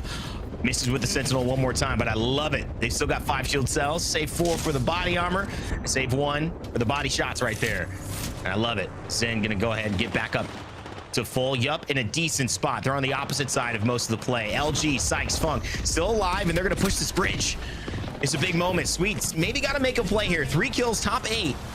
They didn't even think they could get this far. It was tough to just navigate right now with how congested it's been. But this team on the bridge may be one of their last final bosses that they're going to have to get through. A swing with the Havoc takes too much damage here. And now from both sides, he's going to have the shield battery. And I think to look to their south here too, because it's Tripods that are also right behind them, and EEC who have been taking some shots at the bridge here as LG setting out some nades for Hail Mary to see if they can get that res onto Funk, while also making sure that the team in front of them doesn't just walk up for free. That's good damage right there. It's about as good as he can do. Nades on one side, Havoc cover on the other side. They get 3 up, but can they do more than that? Sweet knows he needs to get out of dodge. They've already made it now with their life longer than they should have. They're living on borrowed time. A good piercing spikes from Sykes. Who's gonna make the play? That's the question that you gotta ask. Triple take in hand, Volt as well. Sykes another shield battery, but he's running out. It's his last one. No more resources, 17 seconds. Someone's got to make a move. No wall. They used up both their smokes. Right now, it's on cooldown. Here it is. They'll have one for this fight. They got to engage here. This is the moment of truth here. Jumping right on top of the piercing spikes, though. They're taking way too much damage. Sykes goes in for the shield swap, but they're also getting beat from right behind. Noting that, now they're going to be able to try to jump around, but Oxygen take out 2 members of LG as the circle closes in. No shield battery. Sykes is in trouble. It could just be the end of LG. Maybe he could stay alive just a little bit longer so that he can get a 6th spot, a 5th spot, but no. Sykes is out. LG is gone. It was a valiant effort, but a day late and a dollar short. Eternal EC, 7 points in 17th place. A win here would do wonders, probably push him into the top 10 and beyond, but they've got to get up Kochi, as Carter is now providing cover fire with the devotion. Oh my good, and he is devoted. That's a heck of a spray there, and Carter cleans it up. EEC still have a chance. Oh, and here comes Yup. They take out that last member, I believe it was Zen, who tried to slide in, and EEC now trying to approach Space Station while Tripods are going to sandwich Space Station. They take them out here as NRG are in prime position to take this game, Rain Day. Tripods now take care of SSG, and our last 2 squads between NRG and Tripods are left. It's weird. I think this rock could win. I've seen this end zone before, and I feel like Tripods, while they have played a great game, can they topple the Giants of NRG back here in Apex? Onmu has a chance to put a period in it, an emphatic ending into what has been a great game from Tripods. They're going to the Esports World Cup. Will they take the win here in game number 2? It is Fun versus Onmu. It's a 1v1 to determine who will take the game. And Onmu just peeking, using the shields, and he's going to heal up. It's going to force Fun into a decision. Do I go for it? He's hiding back now. And now Onmu's almost out of damage. And NRG has just enough. And they'll take their first win here in North America on match day 1. Oh, what a crazy game it was for NRG there. We saw them earlier with Knockdown Hill's nades before. I believe they finished off with 6 KP. But Fun, the clutch master himself, Onmu had the high ground, but he gave up the knockdown shields. Are you kidding me? The patience pays off for NRG. Yeah, he had a lot of patience. You could tell. Sometimes that, I don't know, that advantage that you've got, you just start to fight like you are constantly at an advantage. But the second that you push a little bit farther, well, the situation is shifted. And you're right, playing outside of those knockdown shields, the only thing he had was to be able to kill Fun with that first Havoc spray. Once he had to reload or switch weapons, it was over, and you can see it right there. Fun, patient as ever. What a great start to the day in Split 2 for NRG, back in Apex, and XSET formerly back with a win in winning ways. It's got to feel good for those guys. Absolutely, especially with how passionate they are. I would say even Nocturnal as an IGL, we've talked about Hot Tick a little bit, but he's one of those players that is very emotionally driven. So a win like this could not only snowball in a positive way for the squad, but that boosts up morale and momentum to really showcase what these changes have done for a team like NRG. It's kind of like one of those main character qualities, right? There's always these animes where you have a character who, like, you know, is a good, he can hang around. He's doing his thing. He's not maybe the top hero. It's definitely not the worst hero, but he's got this power that if someone pisses him off in the right way, like, he's unstoppable. Everyone just has to get out of the way. He will win any single fight. And that's a main character type thing. Sometimes the emotionality of Nocturnal has hurt him in the past when they have had bad starts to lands or bad starts to splits, and they haven't been able to get out of it. But in the same vein, when they are feeling good and they have that positivity, it is incredible what they're able to do. And they're probably one of the most dangerous teams in ALGS history when they are playing with that confidence. We'll see if they can keep it up. I certainly think that this is a new look for not only Nocturnal and Fun and Reptar, but NRG as well, as they take the W here in first place. Tripods right behind, not for the lack of trying. I mean, another top 3 finish out here for Tripods too. Let's not forget that they got, I believe, 3rd place in game number 3 too. So they've been able to stay consistent. They also got top 3 in game 1 actually. So 2 top 3 finishes on World's Edge, and now a 2nd place finish here for our first game on Storm Point. And when we highlight consistency, this is the type of thing that we look for here as they finish with 4 KP. I mean, even looking all the way down to Yup, we saw those Senti shots coming out from them. That's 6 KP, as well as Oxygen Esports coming in with another 6 themselves. Falcons have been so impressive to me. I know I keep mentioning them. It's hard not to, but one of the reasons why is even when they're 10th place, even when they're not getting the results from a placement standpoint, they've got so many kills that they're getting 8 points, 9 points, 6 points. And with that win, it's going to be hard to stop them and get ahead, especially as we move in to page 2 of our results. You can see that teams right here who might have had a chance, TSM, who were in that final fray in game 2, Elevate Gaming, who have been around but not able to push past probably a 10-point finish yet. Complexity, they had a nice game 2 as well. They have had now a little bit slower of these days. Biggest thing, our bottom 5, usually there's a kill in there, Vicky. No kills at all in our bottom 5 to close it out. All zeros for our bottom 5 teams. Honestly, it was just chaos and barometer too, with the amount of teams that were coexisting there. As we now take a look at the series results after our 4th game. Talk about Falcons. They stay up on top, but Tripods evenly matching them with 45 points. And for not so big of a gap is CCE right behind him with 39 points here too. it's been like it's been a while since we've really highlighted Falcons as they need to talk about team from their play. There's been Tripod, CCE, NRG winning that game as well. LG was in the mix there, but again, it's that consistency. The 25 kills topping the leaderboard as well. Big shout out to Tripods, who are also topping the leaderboard in terms of placement. So 2 great performances at the very start of it all, and it means that we've got ourselves a showdown, ladies and gentlemen. We have only got 2 games left, and we'll determine our winners in match day number 1 in split 2. So you know what you need to do? Not really go anywhere. We'll be right back.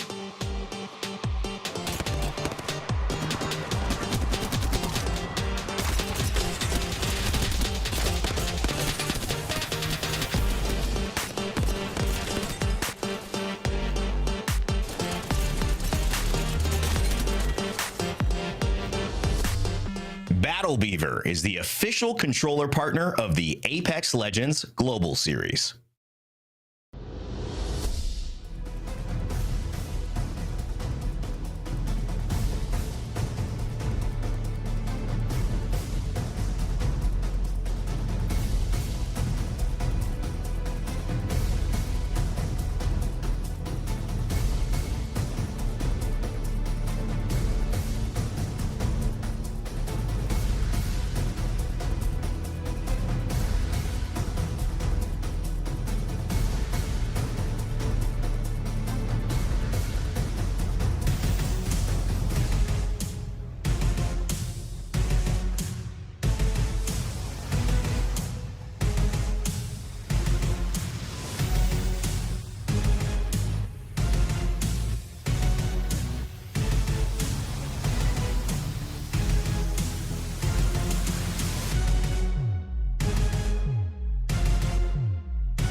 Welcome back, everybody. Game number 4 is in the books with a very intense ending to that game alone in a 1v1 here, Jamerson. But game 5, I can't wait to see what's in store for us after the action that Energy just put on.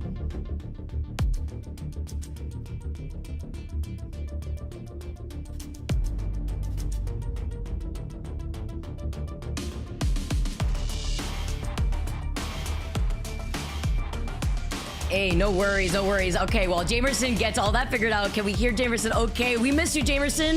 If anything, though, all right, while we do take a look at the different squads, though, at the very end, if you guys think that you're better than any of these teams in Pro League, you guys gotta sign up for the Challenger Circuit, because this is where legends are made. I believe the first Challenger Circuit will be happening June 8th through the 10th, where registration will be closing on June 5th. So make sure to get ahead of the curve. And if you so happen to be busy that week or weekend, you can look at Challenger Circuit number 2 happening on June 22nd through the 24th. You guys make sure to write down all these dates, because registration will close for that one on June 19th. For the third one, it will close between June 24th through the 17th for July, actually. So that's a pretty big gap for the registration to be open, as well as that 4th Challenger Circuit for your last chance to register between July 1st through July 24th.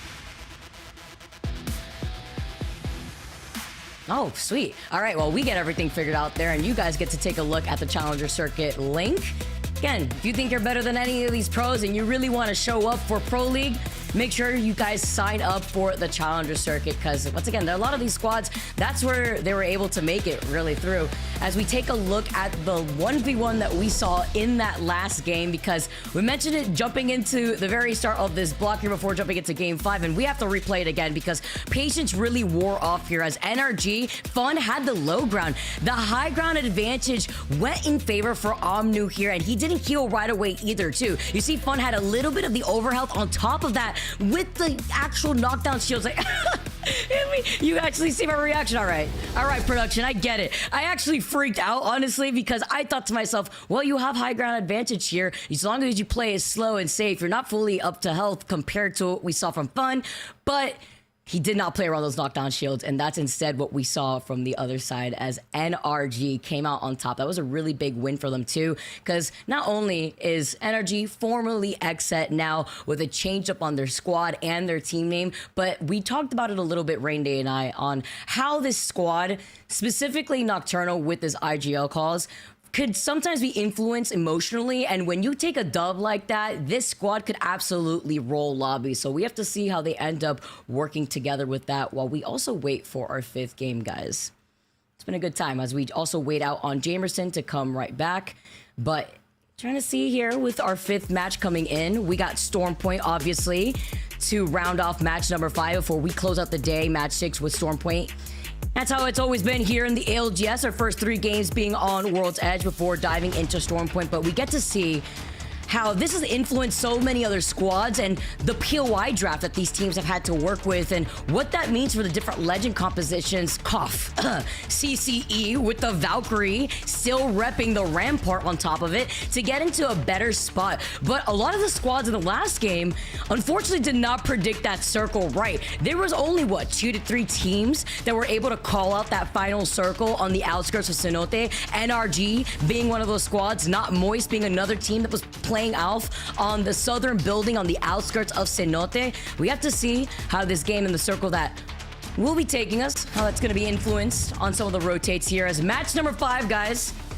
We got the solo casting from Vicky herself. All right, getting started here. It looks like we're going to have a much more centralized zone as each of our legends are going to be able to loot it from their POIs here. Also, just got to give a shout out to the POI draft. I feel like it's really shaked things up here for the ALGS. And I do believe Jamerson actually has been able to fix some of his audio issues. Welcome back, Jamerson. I didn't do anything. Production is the one that fixed whatever I might have messed up. I have no idea what happened there, but thank you so much for taking all of that aggro, Vicky. You did an amazing job. I got you. It's game number 5, and we don't have an indication quite yet about where this ring is pulling, but there are indicators. Maybe this one goes up north side command center. Never mind. It's a Cedo station with a little bit of Jurassic Park in there for our 2nd zone.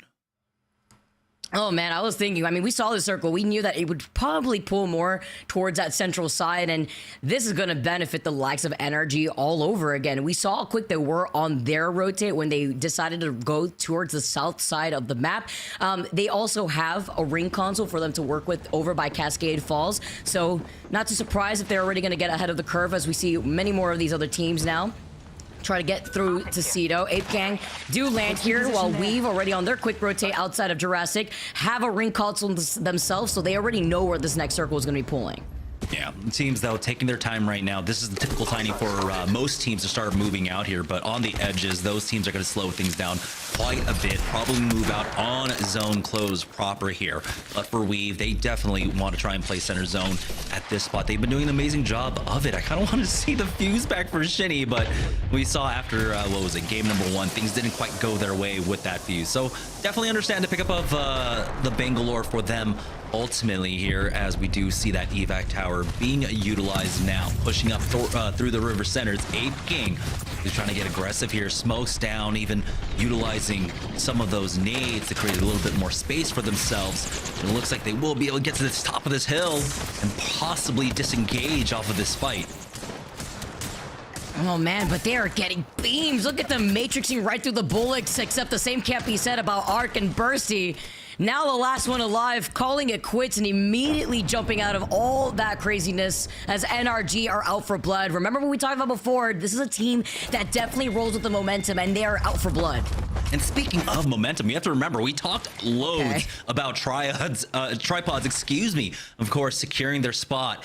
But the other team of the 2 positions available for EWC, well, it's this squad right here, NRG. I was able to watch it live on stream, and man, were the emotions flowing for them. And, you know, both of these teams face a similar position. Both of them missed out on LAN. They know what it feels like to miss out. This time around, though, getting that qualification for both of them was a huge momentum shift, and I think for NRG, like you said, who do sometimes play off of emotion, this is where they can turn things around. Ping's coming in from Oxygen as LG right on the other side of wall. looking to maybe try to get involved here because there is a beacon that they're trying to fight for. Not only for the information, but for the extra Evo Shield charge. A CCE, Cap having to back away, knowing that there is a team right inside, but they were able to get a knock onto Presley originally here. Playing off this dome building, though, especially where the circle's going to be pulling, is going to be just a green light for third parties to move in, and that's exactly what's happening from behind. Ooh, Cobra gets grounded there, but it's Trev who falls to the floor first. EEC coming around with the flank, the 30-30, the long-range weapon that he needed to take them out. NRG looked to come in for the third party as well, but they are forced back, and unfortunately for CCE, who I think quickly became fan favorites after our first 3 games there on World's Edge, are having a difficult go of things here on Stormpoint. Oh, the Trips literally tried to back away. Jumps off from that evac tower as Hal also looking to clean up any easy KP that they could get. Scan for scan, though, as he backs away, gets the information that he needs, but it's about repositioning after you utilize that scan, so that way they don't predict where you want to approach them. NRG on this slight high ground, though, popping the Beast of the Hunt. Still involved in this fight over to that south side of Cascade, but it's about keeping up this pressure as NRG are looking at the team right below them. I believe it's going to be SKD. Yeah, a lot of angles that they have to worry about. Maybe some slow rotates from the north. LG Sykes on his last legs, a double swing in. With that spray down, they will get knocked out, unfortunately. But it's Oxygen Esports finding themselves with a nice 3 kill point opportunity, putting them into 9th place now with 22 points overall. And also, just fighting this fight here on the wall side. We'll see if they can really slow play it now. Getting that big fight win, having the rotates to pick up some additional Evo caches, or Evo harvesters, excuse me. But let's talk about Falcons picking up the kills here. Hal's got to be careful, try to climb back up, but he does have coverage to work with. Zero is there as well. And of course, Jen Burton, ever the anchor for the squad. He's been picking up multiple different legends throughout this series so far. And this time he is on that catalyst, but I believe he was playing that lifeline in the last game. Oh man, Jen was also just doing such a good job of giving the team right behind them Elevate that has now made an appearance, some suppressed fire, just so that way Hal could try to reset without feeling pressure to get out of his position. Saw the cat wall that was put up here too, as Elevate now looking behind them to figure out where they want to rotate, because they have the next ring information too, so they know they want to get deeper into this next circle, but it's about the amount of teams that are already over here by Cito. Yeah, they do have a few teams nearby, not Moist, along with one more. E8, they like to be aggressive here, especially in the mid game. So I think if they can force these 2 teams to fight, they will come in for the third party as soon as the trades happen. They have to be a little bit wary of their back. They've got multiple teams coming in. Falcons, though, are able to reestablish themselves, find themselves in the waterfall side as we take a better look at this next zone. If we can bring up the map, it would be huge. Yeah, there it is. TSM in a beautiful spot as it pulls on over towards Jurassic. Most hated in position to take a building, but it's Elevate now looking to gatekeep a lot of these teams that will be funneling in from that northwest side. Oh my god, and then TSM also with that ring beacon that's right there alongside them. Having information is going to be huge here as the nades get sent out from Elevate, knowing that they've cornered Falcons.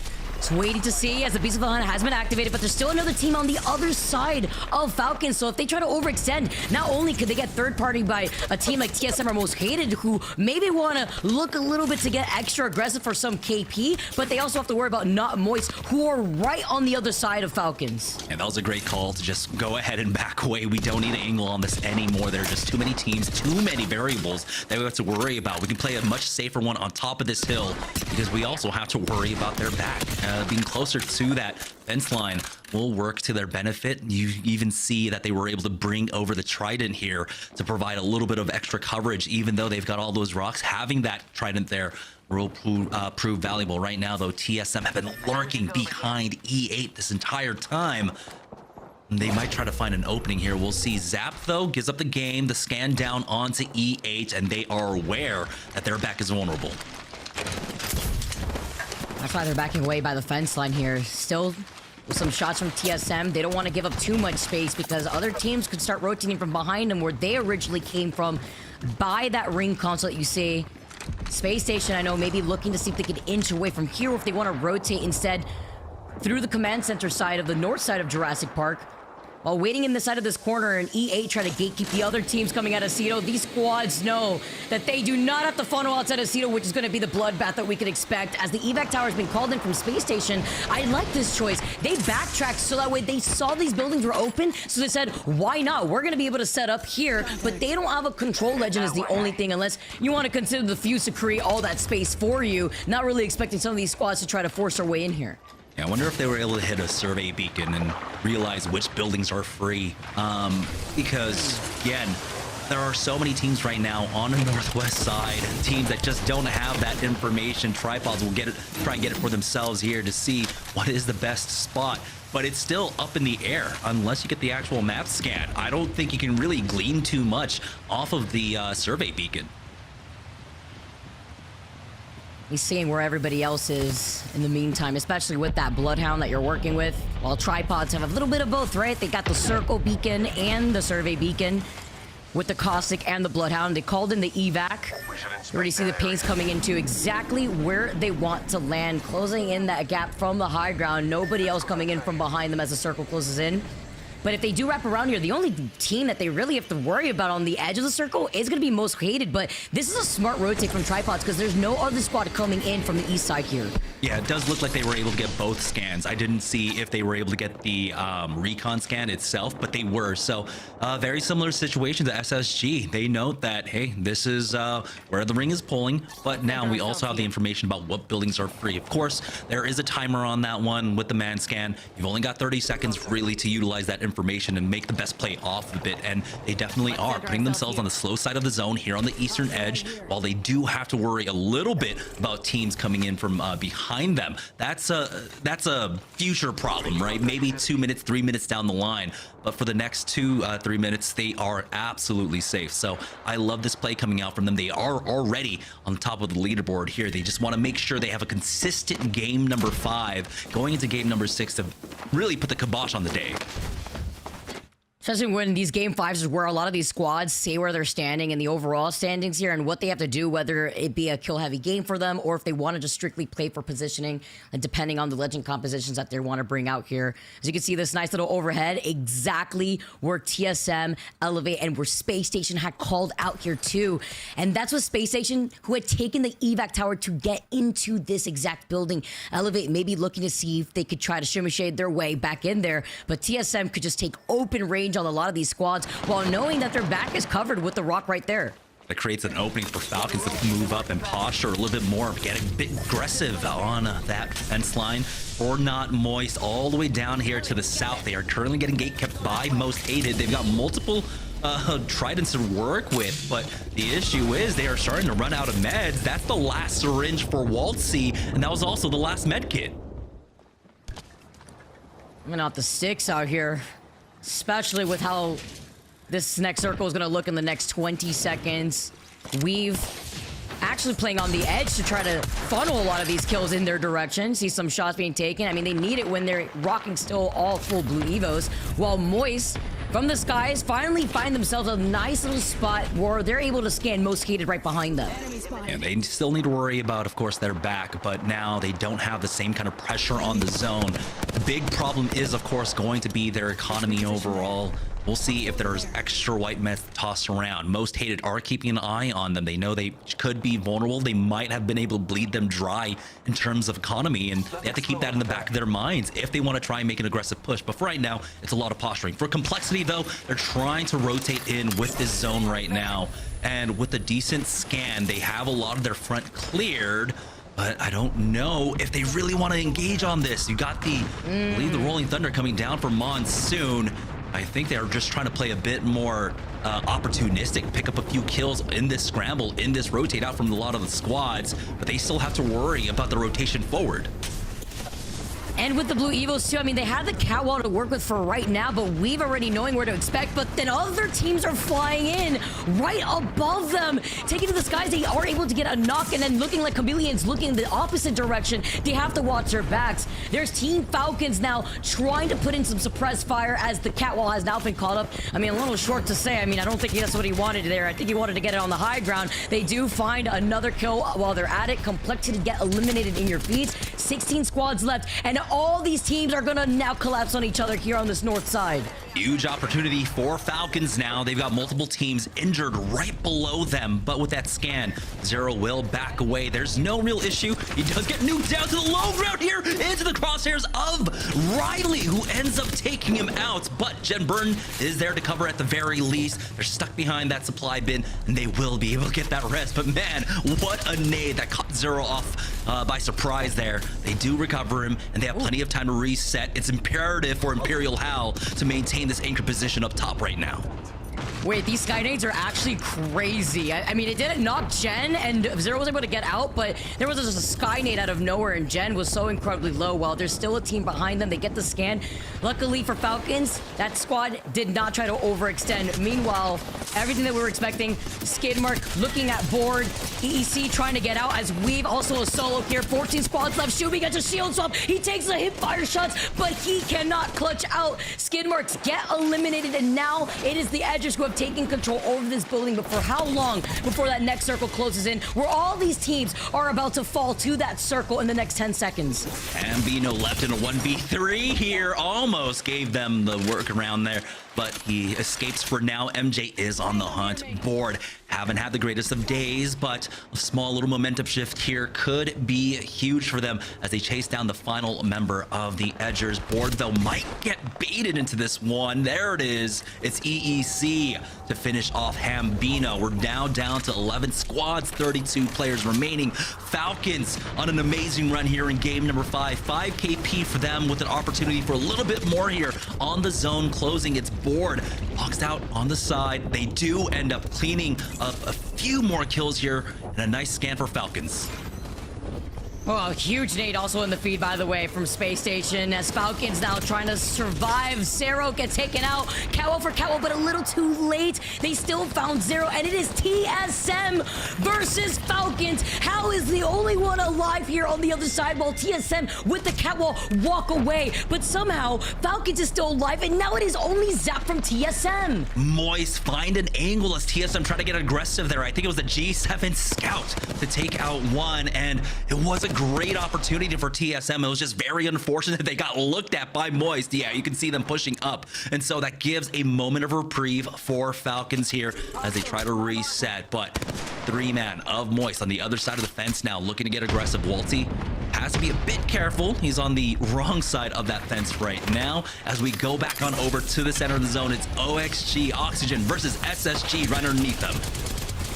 Let's jump into it. Listen in with Oxygen as they have the high ground before the third party comes in from right behind. They're going up, they're going up. There's a few teams. You got yeah, I have no. We can swing out the side. Do we have scan? He's getting fired on height. Is he on the sniper tower? Yeah, don't know. Yeah, they're getting shit on height. He's getting fried. He jumped. I'm gonna scan. Careful, careful, careful. Smoking right wall soon. They're mudding. Can we swing the right? Don't swing right. Looking right. I'm batting. I'm batting. I don't see anything right. They might push me inside. You're gonna shot on our back. Yeah. I'm good. Keep grabbing the two. Keep grabbing these two doors. Yeah. They have to make a move. Here. I'm scanning too. I do think swinging out right's really good. Okay. Now I have no smokes. Yeah, you have to smoke our back when we do it. Are you gonna get it soon? No smokes. I have one. I'm batting. I'm gonna throw a Britney. I have no more nades. They pop dog. 60 on the nade. Did we swing now? I think we tried to swing. Maybe not. Yeah, I think we did. Come. I'm swinging right. I see nothing. We can back up. Almost cracked one. Chill guys. I can't. You shot my ass, bro. I checked the door. I'm batting. I don't have any bats. They might kick this door. I have no bats either. Am I kidding? With the cat barricading the doors and a dream, there were one, and they survived resetting with those meds, as well as other squads now just looking at them. Space Station on the other side of their building, Elevate playing by the edge, but we have our last remaining squads with Elevate, Falcons, Not Moist, Space Station, and Oxygen. Yeah, Moist saving Falcons hide once, and now they're getting a little bit aggressive on them. Here's the push, though, from SSG. Gets absolutely shut down. E8, it's Zach Mazer. I was able to find a few kills there. That's Zainu going down now as E8 playing it out as a 2-man, I believe. Falcons 2-man as well, not able to get their third back on in quite yet. Elevate though, trying to get inside the building right now, but the Catalyst door is slowing things down immensely, and Vayne is able to choose that timing to peek on out. E8 are gone. How many times do we have to teach you a lesson, Oxygen says? I mean, for Spacestation's like priority in their position, they really had no other choice but to try to forcibly send it, as Not Moist also had them in their line of sight, but then Elevate also doing the same thing, getting taken down in the same way that we saw Spacestation. You can't brute force your way through that barricaded door here, especially when other teams are looking at you, as we are now down to our last 3 squads, Falcons, Not Moist, and Oxygen, to see how this final circle closes in on them. Oh man, I feel like Oxygen might be the only team that actually have economy to work with, especially when you connect with a Kraber shot like that. Falcons are out. We're down to our final 3v3. Beast of the Hunt is going to get popped by Vayne, as now he swings in wide from the right-hand side. Moist on the other side are trying to play small here, wait this one out. If they can delay it, we do have the Rolling Thunder forcing them back. Vayne climbs up. The wall has gone through to split them up. The bifurcation might not quite work here, but they will push in from the right-hand side. Frax with the wide swing here, connects on some damage, but it's not crucial quite yet as the slide in from Frax. No one has gone down from either side quite yet, but it's Oxygen with all the aggression. They find 2, and there is the final one. OXG cleanup game number 5 here for North America. Another prime example of patience paying off.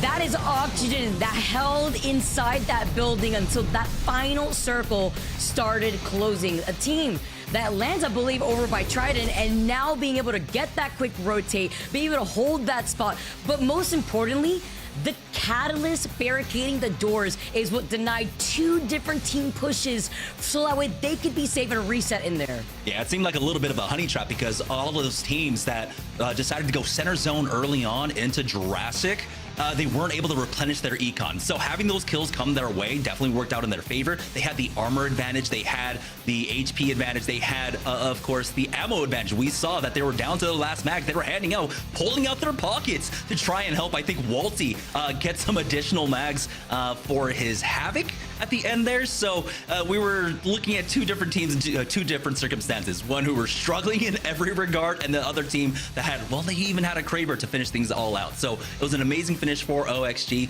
We're seeing how important the macro game has become here, especially with the new POI draft, and I love seeing our top IGLs really getting rewarded for that.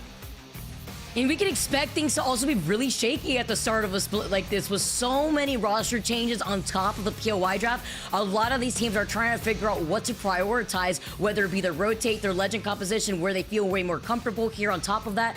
And Oxygen, though, came in swinging, specifically Vayne. I mean, you blinked and you may have missed Falcons absolutely getting deleted after the follow-up on that Kraber. Yeah, it was just a beautiful thing to see, but it was such an easy shot to line up. I'm not taking away from, you know, him connecting with it, but you drop down from height, you're staggered, and you're just kind of standing there, and you don't really know if there's a Kraber on the other side, but as soon as you hear it, I mean, your brain doesn't even have enough time to comprehend what happened to you. So yeah, I had to take a moment to catch up on that one, but Oxygen with a huge game there in game number 5. 12 kills for them. That's 24 overall in game number 1. Not Moist doing a great job as well. They weren't able to capitalize on a lot of the moments that they had playing on that western side. They only end up picking up 2 kills, but man, Team Falcons, it's what we've been seeing out of them all day long. They're not always the highest in terms of placements, but they are finding their kills. Yeah, and it's the fact that they are still consistently within at least, what, that top 5 here. So now with that and with the KP that they've been able to accrue, I wouldn't even be surprised if they're still leading the overall standings as we take a look at the second page from that game 5 results. I mean, this is the squads that were stuck by Cedo, I would say. They were not only stuck, but then you saw how so many other teams on the edge of that circle knew that they weren't going to be able to get a free rotate into that circle. They knew that teams were probably going to gatekeep from the north side, entering through that vault, even rotating through the side where we saw the fight go down with Falcons originally. And teams like EEC finish off with 4 KP, and so is the Edgers. Yeah, this map in particular, or this zone in particular, really did highlight the strength of the third zone ring scan, because we saw so many teams ring number 1 getting their way on over to Spacestation, and then of course getting punished for that. But for the teams that were a bit more patient, that were able to play further out on the edges, get the rings on their way on in, they were able to utilize that information extremely well, put themselves in the power positions inside of Jurassic, and you can see that's the result for OXG. Oh, and with the series results too, that was a huge game for Oxygen, because not only did they get that dub in that KP, but look at them. They have now skyrocketed to 4th place in the overall series right now, right behind Spacestation with 45 points. A little bit close, I would honestly say, all the way from Spacestation all the way down to, I mean, I would even say to CCE out here with 39 points, while Falcons lead the pack with 62 points with a slight gap between themselves and Tripods. Yeah, for those teams down there, CCE, NRG, what they really need is the top 2 teams to kind of fumble in that final game, get that big old donut hole. Otherwise, Falcons, with just a few kills here or there, with a few placement points here or there, could be able to just secure 1st place on the day. Oh man, it's been a crazy series of games here, but with 5 games down, there is 1 more game to go, and that's going to come to you on the other side of this break. You don't want to miss the action here in North America.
Well, welcome back, everybody, to the ALGS with a disgusting ring pull for game number 5. We still got 1 more game to go here, Jamerson, as we move right back over onto Storm Point. Yeah, and honestly, it's been an amazing day. We were able to cover all of EMEA, and now it's the conclusion of North America, and it has definitely treated us. A lot of questions that we had at the beginning of the day, especially when it came to quote unquote the super team, and right now they are living up to expectations. So I really want to see them try, maybe finish things off strong, get another W, but their consistency cannot be understated. Absolutely. I mean, even if they just somehow fumble in this last game, they are still going to be within the top 2, maybe even top 3, regardless for this first day. So great show up here from this team, as once again, we get this nice little flyby of where our squads are going to be landing after the POI draft. Yeah, so we've had 2 southern-ish zones so far here on Storm Point, right? Going over towards Barometer area to the western edge of Barometer, and then, of course, ending there in more centralized in Jurassic Park. So for Falcons, they've been able to really utilize that priority on the zone, and honestly have been doing that so well all day long. Again, the scriptwriters couldn't be any more biased at this point. We had what, 2 northern zones for them when we were on World's Edge as well, 2 zones ending on opposite ends of Skyhook respectively, but still. We can't make this up. We got to go back to the lab and figure out who's typing this stuff up, because that is actually insane here. As we get to see our final squads in this lobby get ready to load up. what I have really enjoyed, Jamerson, has been different specific teams have been running legend compositions that they feel pretty comfortable on. And I mean, we got to shout them out. CCE really putting on a performance.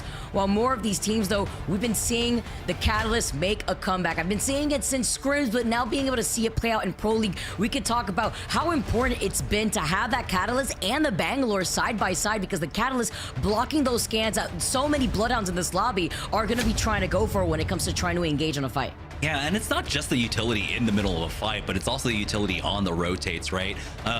There have been a lot of teams that have been picking up more and more snipers. We're seeing sentinels in play. We're seeing triple takes in play. So being able to utilize that wall for that coverage as you're making the cross proves valuable as well. But this is the squad who had an amazing win there in game number 5. 24 points for them to now basically have the top 3 within their grasp. If they have another great game, that's going to be Oxygen Esports.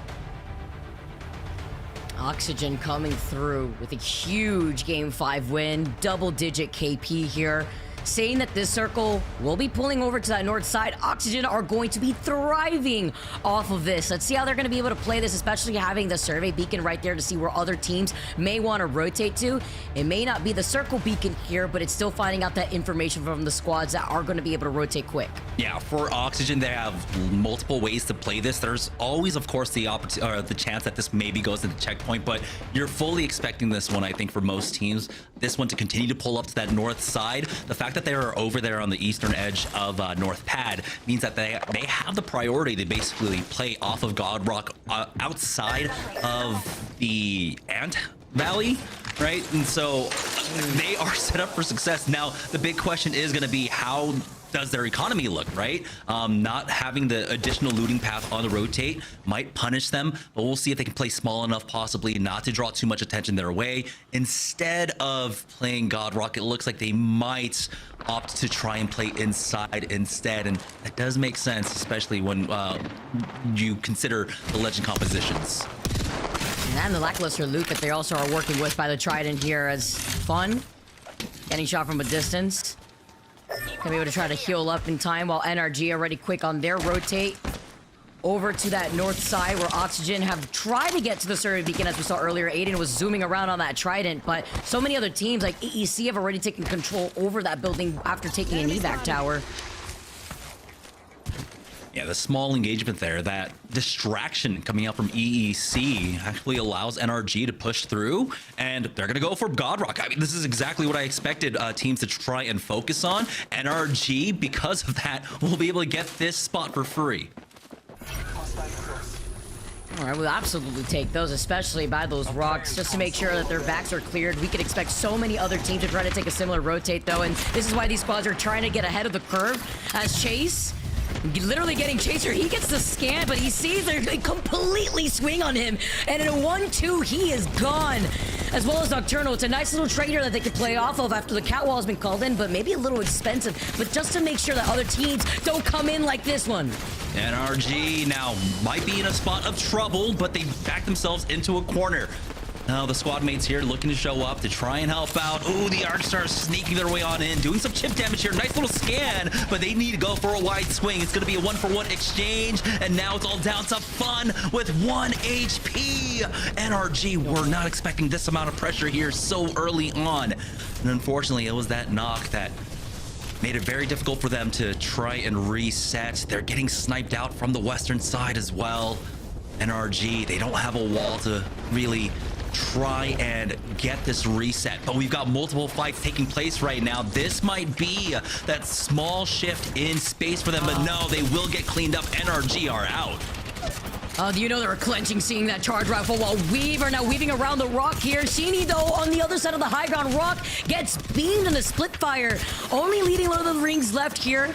Just leaving the cap, shooting at the spider so that way they can help him out at the very least, because they are trying to heal up. They take care of Ape Gang, and he comes in clutch once again. Hopefully the spiders don't put in some extra pressure. He went for the shield top, is now able to get the res. So so much fighting taking place over these checkpoints right now. SKD, the team that now have taken over Godrock, they will go ahead and slide down. You can see drop anchoring smack dab in the middle there for the squad.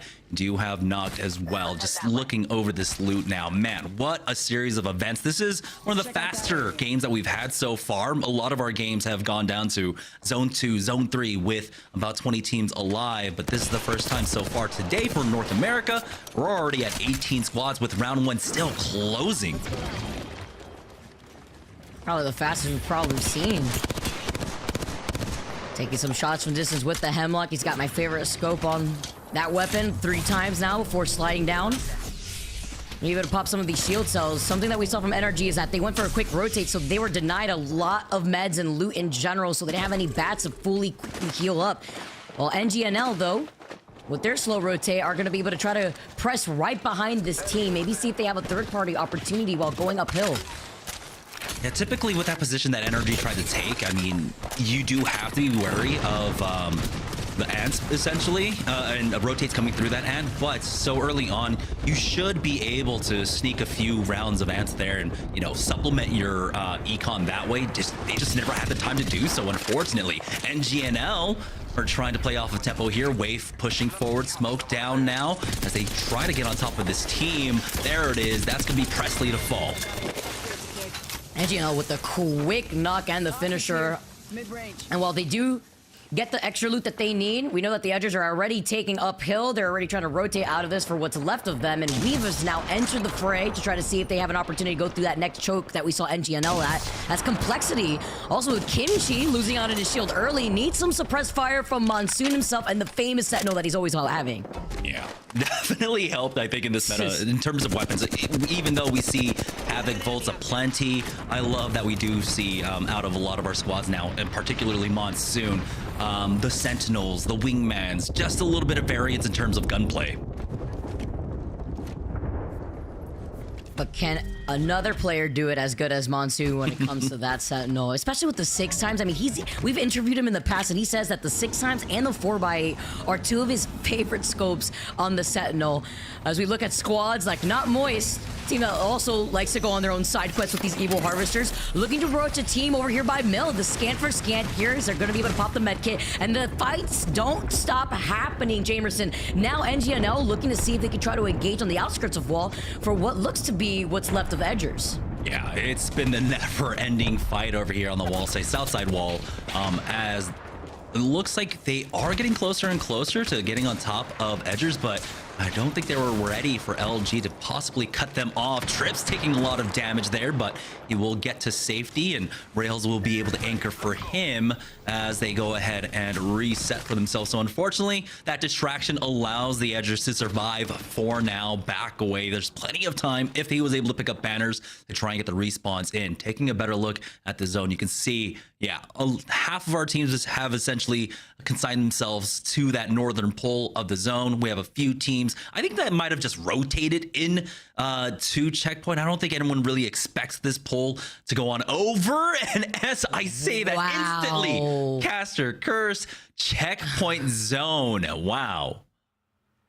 Wow, are you kidding me? You know that Complexity are thriving off of that, because I do believe they had that ring console right there as they're rocking the Catalyst. So that's information that they had as they're trying to deny that from other teams that are trying to force their way into checkpoint 2. So, wow, all right. Coming off of that, now Most Hated on their rotate, seeing that they have the ring console too, so they have that next set of information after they got scanned by a survey beacon in the distance.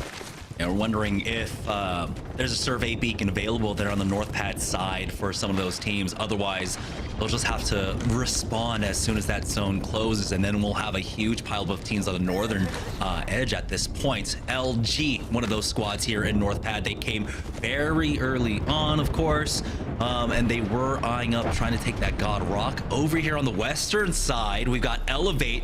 Believe the last time we saw Elevate was when they shook hands with Moist out on the edge, and they decided not to engage. But it's Falcons that will not give them that kind of same space. Zero has gone down, but Hal with the nades out. We do have the Rolling Thunder coming on in, but they might be safe in this corner. Hound Zero taking turns on rezzing one or the other out here, while Jen Burden just continuously puts in the extra pressure that he needs to make sure that they're safe to reset. You see the catwalk coming in, which is huge, denying the vision from the squads looking at them from the right side, as TSM now making their appearance by the choke point north of checkpoint, and other teams like CCE taking to the skies to see if they can find a place to land. We talked about this team composition once we started Storm Point, and this is what we were seeing here. I mean, that is absolutely going to be taken, but with the Valkyrie, you don't get that passive once these teams are inside of the building and covered. Yeah, they did not even peek. There was no information whatsoever for them, and they got completely split up. Very unfortunate. So it's all up to Cobra here, as his two teammates have gone down. They're not even within range to try to get placement points. They'll go down in 17th. Unfortunate for, I think, today's crowd favorite, CCE, going down super early here in game number 6. And that is why you don't see that many Valks in general. Aside from the fact that you don't see them that often in a lot of Valk-heavy squads here, as Complexity, beautiful follow-up off that Sentinel shield break there too. You saw that charge-up shot from the distance as Lou now closes in the gap. Finding Luxford here, as Monsoon's going to be able to also reset with a shield bat of their own, but getting out of a lot of the line of sight of the teams that are right behind them while they try to engage. They have to be careful because we know that Falcons were in the area as well, eyeing up E8, and I think that might be them. Lou is forced back inside of the trenches here. It was able to get that bat off, staying alive. Yeah, it was Zero and Imperial Hal looking for that angle. Complexity, though, it might just be a matter of time. They're about to call Jen Burden over. They smell it. They want to get these kills here. And I think they secured one knock at the very least. Yeah, that's Kimchi going down. Absolutely walking away from that is from extra loot because Zero needs it. Look at the amount of energy ammo that he's got. He may have to swap, but with the gold energy mag, we absolutely keep those coming. Needs to see them get scanned here, maybe seeing if he could get any extra ammo after pinging the ultimate accelerant, as Monsoon now diving into this fight, trying to get another knock. He finds Zach Mazer, Elevate, get eliminated, and Falcon still out for blood in making a statement for this all-star team. They're about to hit placement points as well. They've got 1 KP under their belts right now, ever expanding that lead that they've got over the rest of the lobby. And it's just a matter of time where it's just mathematically impossible for anyone to take over that first place position. Team Falcons are playing this one beautifully right now. They've got so much loot to work with. Ultimate excels left and right. And this is already an early, easy rotate for them. They should have, I believe, a rock to play off of there on the northeast side of this, or excuse me, northwest side of this zone. But they've even got all these ultimate excels, all the loot, all the extra ammo. There it is. You were talking about Zero basically being on a pittance. He had maybe 1, 2 extra mags there. Now he's got 400. Oh my goodness, definitely not starving out here. And trying to get a little sneak attack for NGNL as they make their rotate here. Lovely catwall with that squad being on their right. But now knowing that they've used up that catwall, who's going to try to protect them once they get through this next choke? As you can see where this circle's pulling, it looks like they are going to be calling in this evac tower, trying to find the angle for it before diving right into it. But look at the amount of squads that are going to have to start rotating away from checkpoint. And we have about 4 teams inside of checkpoint proper, and NGNL they're on the as a 5th team all the way on the south, looking to cut them off and have that priority on that rotate. TSM aren't covering that choke point, so there is an opportunity possibly for NGNL to get all the way over there. But as we go back on over towards Oxygen, they have had to creep forward in terms of their position. Now moving forward with the ring to their back. The smoke is enough to cover that cross, but here comes the rolling thunder. They're caught out in the middle of nowhere. We'll see how much connects, and it looks like they're safe for now. I mean, you can even see with full blue evos from multiple teams what it means when these squads want to play for final circle. Tripods get deleted, literally put in the microwave, while Yup now trying to fight for their lives. Ossivian getting the crack, tries to get the follow-up. He needs at least 1 more KP. Can he get the finisher here while both of his teammates are down? The knockdown still, but he still gets it at the very end. It looked like Yup get eliminated and Oxygen are still alive, but only as a duo. Now it's basically all up to Falcons here. So many of our top teams have gone down here in game number 6. SSG, Koi needs to go for the full reset.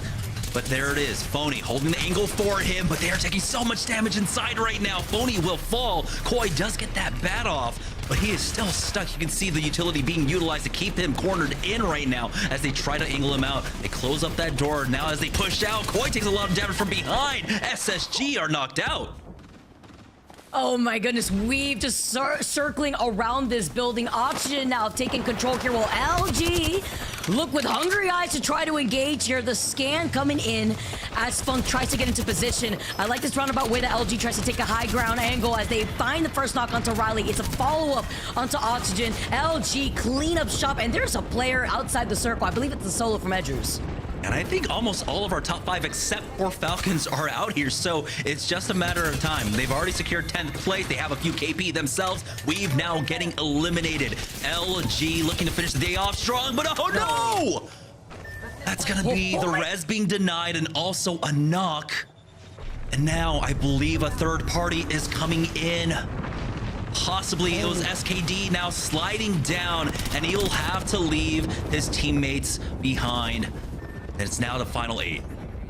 Are you kidding me? The solo from Edgers coming out of the circle and griefing LG.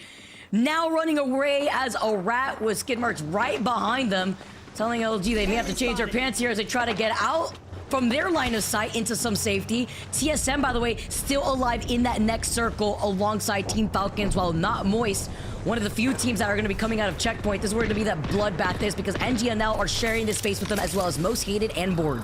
This could be an amazing finish to the day. TSM versus Falcons, possibly in the late game, but TSM have so much pressure to work with. We have about 4 teams coming out, oh, excuse me, 3 teams rotating in from this choke point right now, so they have to worry about their back. They also have to worry about SKD just off to the northeast of them. For Moist, though, their troubles lie right underneath them.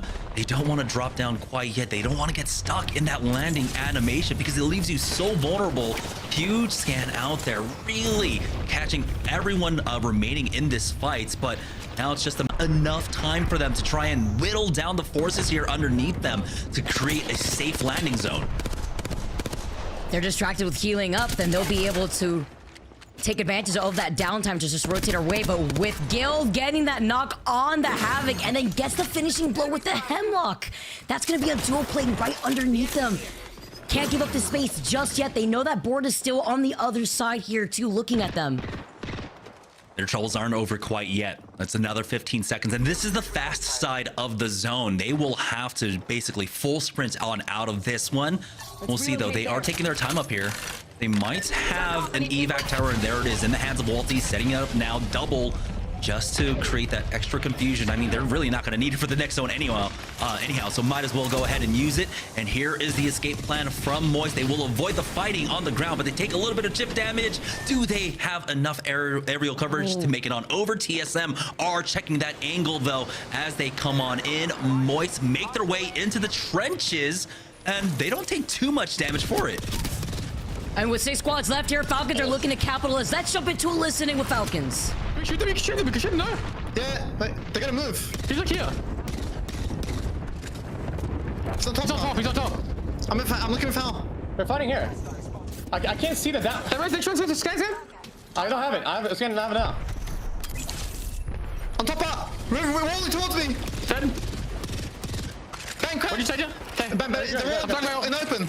No. Shoot top. Within. Nice. They have to move, no? Looking. Oh, they're in? They're in the corner. Get kills. Wait, what? One in the corner here. They res again. Here. They're walled out. I think they res right here. Do they? I can pick it. Yeah, pick it. Wall drop. They're up. I'm fighting. The wall's gonna. Don't get ramp left. Kill left. Top 3. Kill left. Kill left, yeah, kill left. I can shoot They can't as well. I'm back with you now. You hear the comms, top 3 shouts out here as TSM now looking to stay alive themselves. Reps gets taken down first, and Falcons are looking to capitalize. It's all about the third party to finish things all off. They do have to wait out this Bang ultimate, but they've already seen the trades there. Hal picking up one onto SKD, and TSM are trying to recover there. You can see Falcons finding multiple angles on this team, but pushing the trenches can be hard. Never mind. Hal slides right on in, spots 2 outs, and now it's all about who comes in second. You can see playing for it now, but it's Falcons looking for the dub, and they will drop down and finish things off. That's going to be 2 wins on the day for Team Falcons. Answering all of our questions. How will this team perform? Will they flop? No, it's a resounding success for Team Falcons in day number 1. Proving a point. Silencing any mass who is looking the other direction for this team, because once again, we keep highlighting this squad as the all-star squad, Jamerson, for all the right reasons. But at the very end, the Falcons versus TSM fight, we know that SKD were also right there involved in chunking away TSM, with Reps being the first one to go down. But it was Falcons holding steady on the high ground, waiting for the teams to go into their line of sight. Yeah, it wasn't the, the showiest finish for them, especially here in game number 6. They were able to play slow side of zone, essentially, since zone number 2 here in map number 6. There was a few points of contention where they did have to dissuade a few teams from rotating into them. They were able to find a few teams actually try to go for that zone 3 rotate and punish them. We saw Moist also getting punished when they were moving out of checkpoint. And that's why, in particular, I don't like when teams have that kind of 50-50 split between North Pad and checkpoint, taking that pit stop inside of checkpoint. I want most teams to just avoid that as much as possible, because we saw what happens if you end up getting locked up there.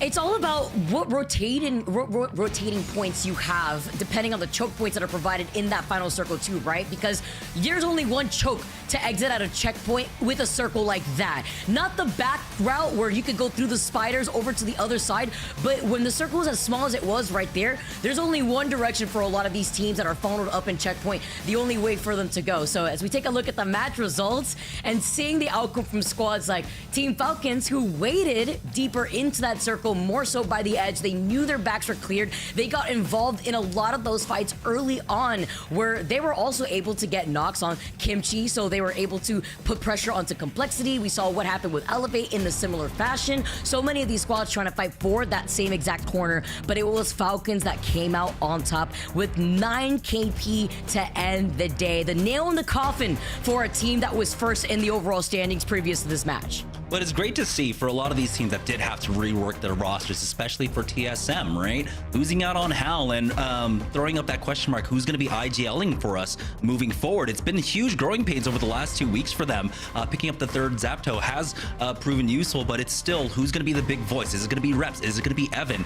And I don't know if they've completely worked that out, but still in this growing phase, they're still having some really good performances here. A 2nd place finish with 2 kill points. You can't really ask much for more than that. That point, SKD also had a really nice game for themselves, but taking a look at the 2nd page, it's just crazy how some of our favorite teams, I mean, we were really applauding Elevate's performance throughout the day, but going with a big 0 there to cap out game number 6 is not how you want to go down. Yeah, or even the triple bagel from CCE with the Hail Mary Valk to the skies before they couldn't find anything and they were just completely disorganized. Even Oxygen, who that was their POI advantage by the Trident here. As we bring back in Rain Day, break down all the action that went in for that last game of the day in North America. But it was a statement to be made, Rain Day.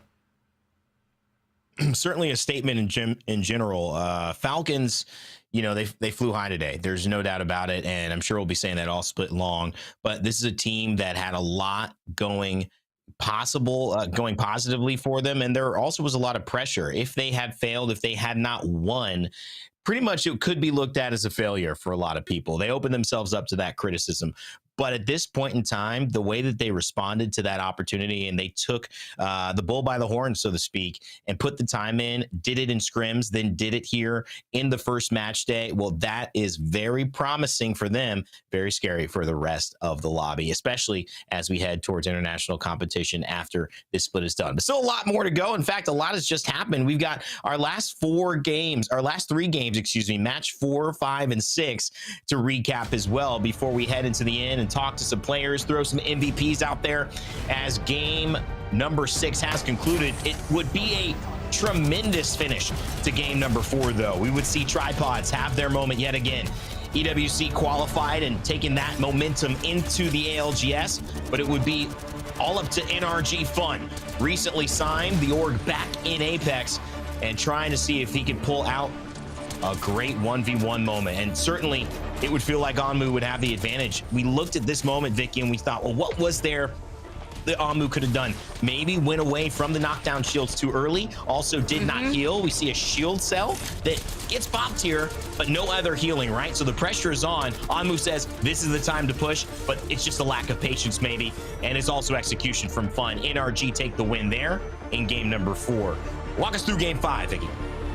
Well, looking at game number 5, after we saw the spaghetti on the floor for that previous game there, unfortunately leaving those knockdown shields early, we got to see a nice little Kraber shot after the delay from Team Falcons dropping down from the high ground, but it was Vayne going crazy here. I believe at one point we even saw like he got through a little crevice where there was a catwall put up where he was still able to maybe get a scan going on here, but taking a nice off angle, trying to go for a flanking position. He was forced to back away just temporarily here, but he didn't have a shield bat. He only had shield cells, a plethora of them at that, but still was able to get that scan over by the side where they were able to see through that crevice alone. That opening is what allowed them to get some of that information, it looked like, before Frex swung in and the rest of Oxygen had put a pin to this book for game number 5. Yeah, and Jamerson, like you said, Falcons, they had high expectations, but they certainly showed up today. There was no doubt about their performance in this lobby. Yeah, they did an amazing job of just keeping that north side clear. I mean, we saw teams one by one kind of try and come in and go for a miracle rotate in. I think Complexity was one of the first squads that tried to evac tower out of checkpoints, and I think that was some very valuable loot that Team Falcons needed with how little action there was over there for them on the for the most part throughout the majority of this match. And so you can see that they were able to get themselves up to red evos, play off their space, and then come in. You do have, of course, SKD getting pushed as teams basically played for second at that point, knowing that it was Falcons just finishing things off. And oh my goodness, Rain Day, it's Falcons with an 83-point day after 6 games.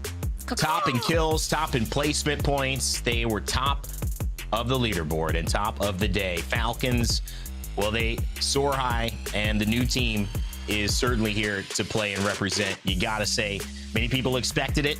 Some people didn't want it to happen, but it is happening. So better get used to this new reality. Tripods, great day for them. 52 points. It'll edge out just a little bit of SSG, who played well also. 2 points separate them and Oxygen 2. And 42 will be the final point that has a 2 in it that will top out our top 5 with LGCCE, SKD, Mark, Weave, and Not Moist rounding out our top 10. Vicky, overall, good stuff across the board today. I think we saw a lot of teams perform and make some statements here in our first day of the ALGS for North America.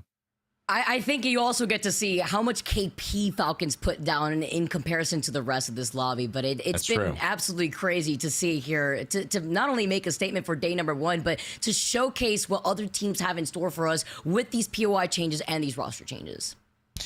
Well, what's in store? That's the question everyone's been asking leading to this moment. And of course, at the end of each day, I have to choose a team and a player that stood out a little bit more than the rest, maybe access that potential to the highest of their ability. And today, it is no surprise who is getting thrown in there, at least team-wise. But who will it be on that team? Team Falcons, of course. I got to go with the man Zero. I mean, I think the question that I had to ask is, whose team is it? Because Hal obviously left TSM and gave that role of IGL up to Zero so that they could focus on being the best possible team in North America by combining their talents, taking them to South Beach or to the Falcons, whatever it is. They did it in order to do something bigger than just this moment, to make sure that they didn't all need to shine in the same role. They will give up a little bit to get more at the end. The whole is greater than the sum of its parts. Some of its parts greater than the whole. And I think that element of what Zero has done, taking on the IGL role, which is notoriously the hardest role in Apex Legends to own, especially with 2 players like Jin Burton and Imperial Howl to direct, it shows that he's willing to step up into that place. It used to be Howl and Zero. Who's got it? Well, now you don't even have to ask that question. I think this is undoubtedly, in my eyes, turning into Zero's team. And if he can hold on to performances like this, we're going to be talking a lot about his legacy as this split goes on. An incredible performance, an MVP-style debut in the ALGS with this new team. And in fact, I'm curious to hear what he thinks about it as well. We've got Zero standing by with us. Big man, Team Falcons, Zero, new look, a lot of similar results, my friend. Congratulations on a win in day 1. Yeah, thank you. It's pretty hard boosting a new player, but it was a solid day to start it off. Yeah, this young guy, Imperial Howl, I'm glad that you just took a chance on him, right? I think the whole world is glad, and he seems to be proving his stuff so far. Jokes aside, I think that this is a team that has almost I was thinking about what could happen this week, and I thought if you guys don't get anything but first, it feels like that could be looked at as a disappointment. With this offseason, all the change, all the talk, how have you personally looked at this team and this roster, and what your personal expectations are? We know you want to win, but I just want to know in your brain how this has looked and what this means for your legacy, your next steps in Apex, and really just hear it from your mouth. Yeah, so basically, Hal's super famous, so had to clout farm, and he admitted I'm the better IGL, joined me, so that was cool. Dropping Sykes, like, finally we don't have someone throwing 50% of games, it's been pretty nice, and yeah, like, anything except first, basically, just disappointment. Well, I'm very glad that you're able to pick up a fan for your team, all right? But, looking at the way that you guys have been playing so cohesive, do you feel like there's been any pressure behind your team, or do you feel confident enough to know where each of your individual skill are as a player? Knowing exactly what your roles are, you guys performed amazingly, literally above and beyond the rest of the lobby in comparison. Was there any sort of stress thinking about that pressure, especially when they always try to compare you and Hal before? Because I don't think we've really been able to talk to you too much to really gather your thoughts on that. Well, I think like Hal basically perfectly fits like the Bloodhound role, and like the Bloodhound before, it was way easier to IGL on because it's like easier because you can see the most, you can control the team. But like it's not necessarily an IGL role. You just need like a Zainu type player who's just smart enough to like make calls on their own and like just feed info constantly. He's like basically the perfect fit for our team, and that was all like we were struggling in a split one. Like so I kind of felt like I had to play Bloodhound and Bang at the same time, but just made it a lot easier now. Yeah, it's got to be nice, especially having a player that already has experience on the IGL role, and he already has an idea of what kind of information he wants, and so he knows what to feed you. But talking about the draft, as we went on over to Stormpoint, that was your second pick, and you guys were all the way down there in, what was it, 38th, 39th pick? How did you guys end up navigating having to pick basically that very far southern down zone and really converted into an amazing performance in the second half on Stormpoint? Coastal definitely quite a sad POI. Like drafting Pro League is arguably a lot worse than during LAN because you get rewarded for your performance during LAN and you get like 1st and 21st instead of like 1st and 40th. Yeah, with 39th, like Coastal like at least has an identity as a POI. Like you just have to play hard edge, you don't try to rotate. And like that last game was most of our points on Stormpoint. And yeah, somehow entire left upper north pad was free off UAVs. So pretty free game, but Coastal, very sad. POI draft, not the most fun. SkyWest Mill, very happy. All right, well, it's all about business, man. You seem to have got the results as well. We won't keep you much longer. Congratulations on the win, and good luck in your continued journey in Split 2. All right, thank you. Zero, everybody from Team Falcons. A little bit of a troll answer to start off, but also a little bit of business as well. It's interesting because the way I've seen it, Vicky, Hal is given up a lot of his identity to join this team, and Zero, from my eyes, hasn't really had to do that. He's still kind of, he's not Dark Zero, obviously, Team Falcons, but him and Jim Burton, he kind of kept his core, right? And so, we've seen Hal, shed some tears on stream a couple of times about this journey. I was anticipating that might not be the same journey that Zero has gone on, but it is interesting to see that no matter how they've gotten there, this team put together now feels like there's only one thing that's important, and it's winning. Vicky, your final thoughts on the day. Team Falcons obviously taking the win and the start of our NA Split 2. I think you hit it right on the nail, honestly, Rain Day. You talk about legacies being paved. How is literally the player that paved a huge legacy for an org like TSM, and now having to give that up playing with Falcons, he is definitely slotted into a much more cohesive role with everybody else currently on Team Falcons. So playing into that and their strength, I don't see this team having any issue whatsoever. Now, when it comes to staying consistent in different groups and how they fare up against international talent from other regions, that's going to be a different story here. But I expect this team to keep shining through because this is the strongest squad that I've ever seen in the Pro League. Such a strong squad. That's almost an understatement, and it's such a powerful statement. It's just these guys are the best of the best, and they were our two contenders to win LAN. Now they're together. Jamerson, it's a crazy thing to see it all unfold and to see him take first place today. After all that casting and back on the broadcast here after the first day, what are your thoughts and final takeaways?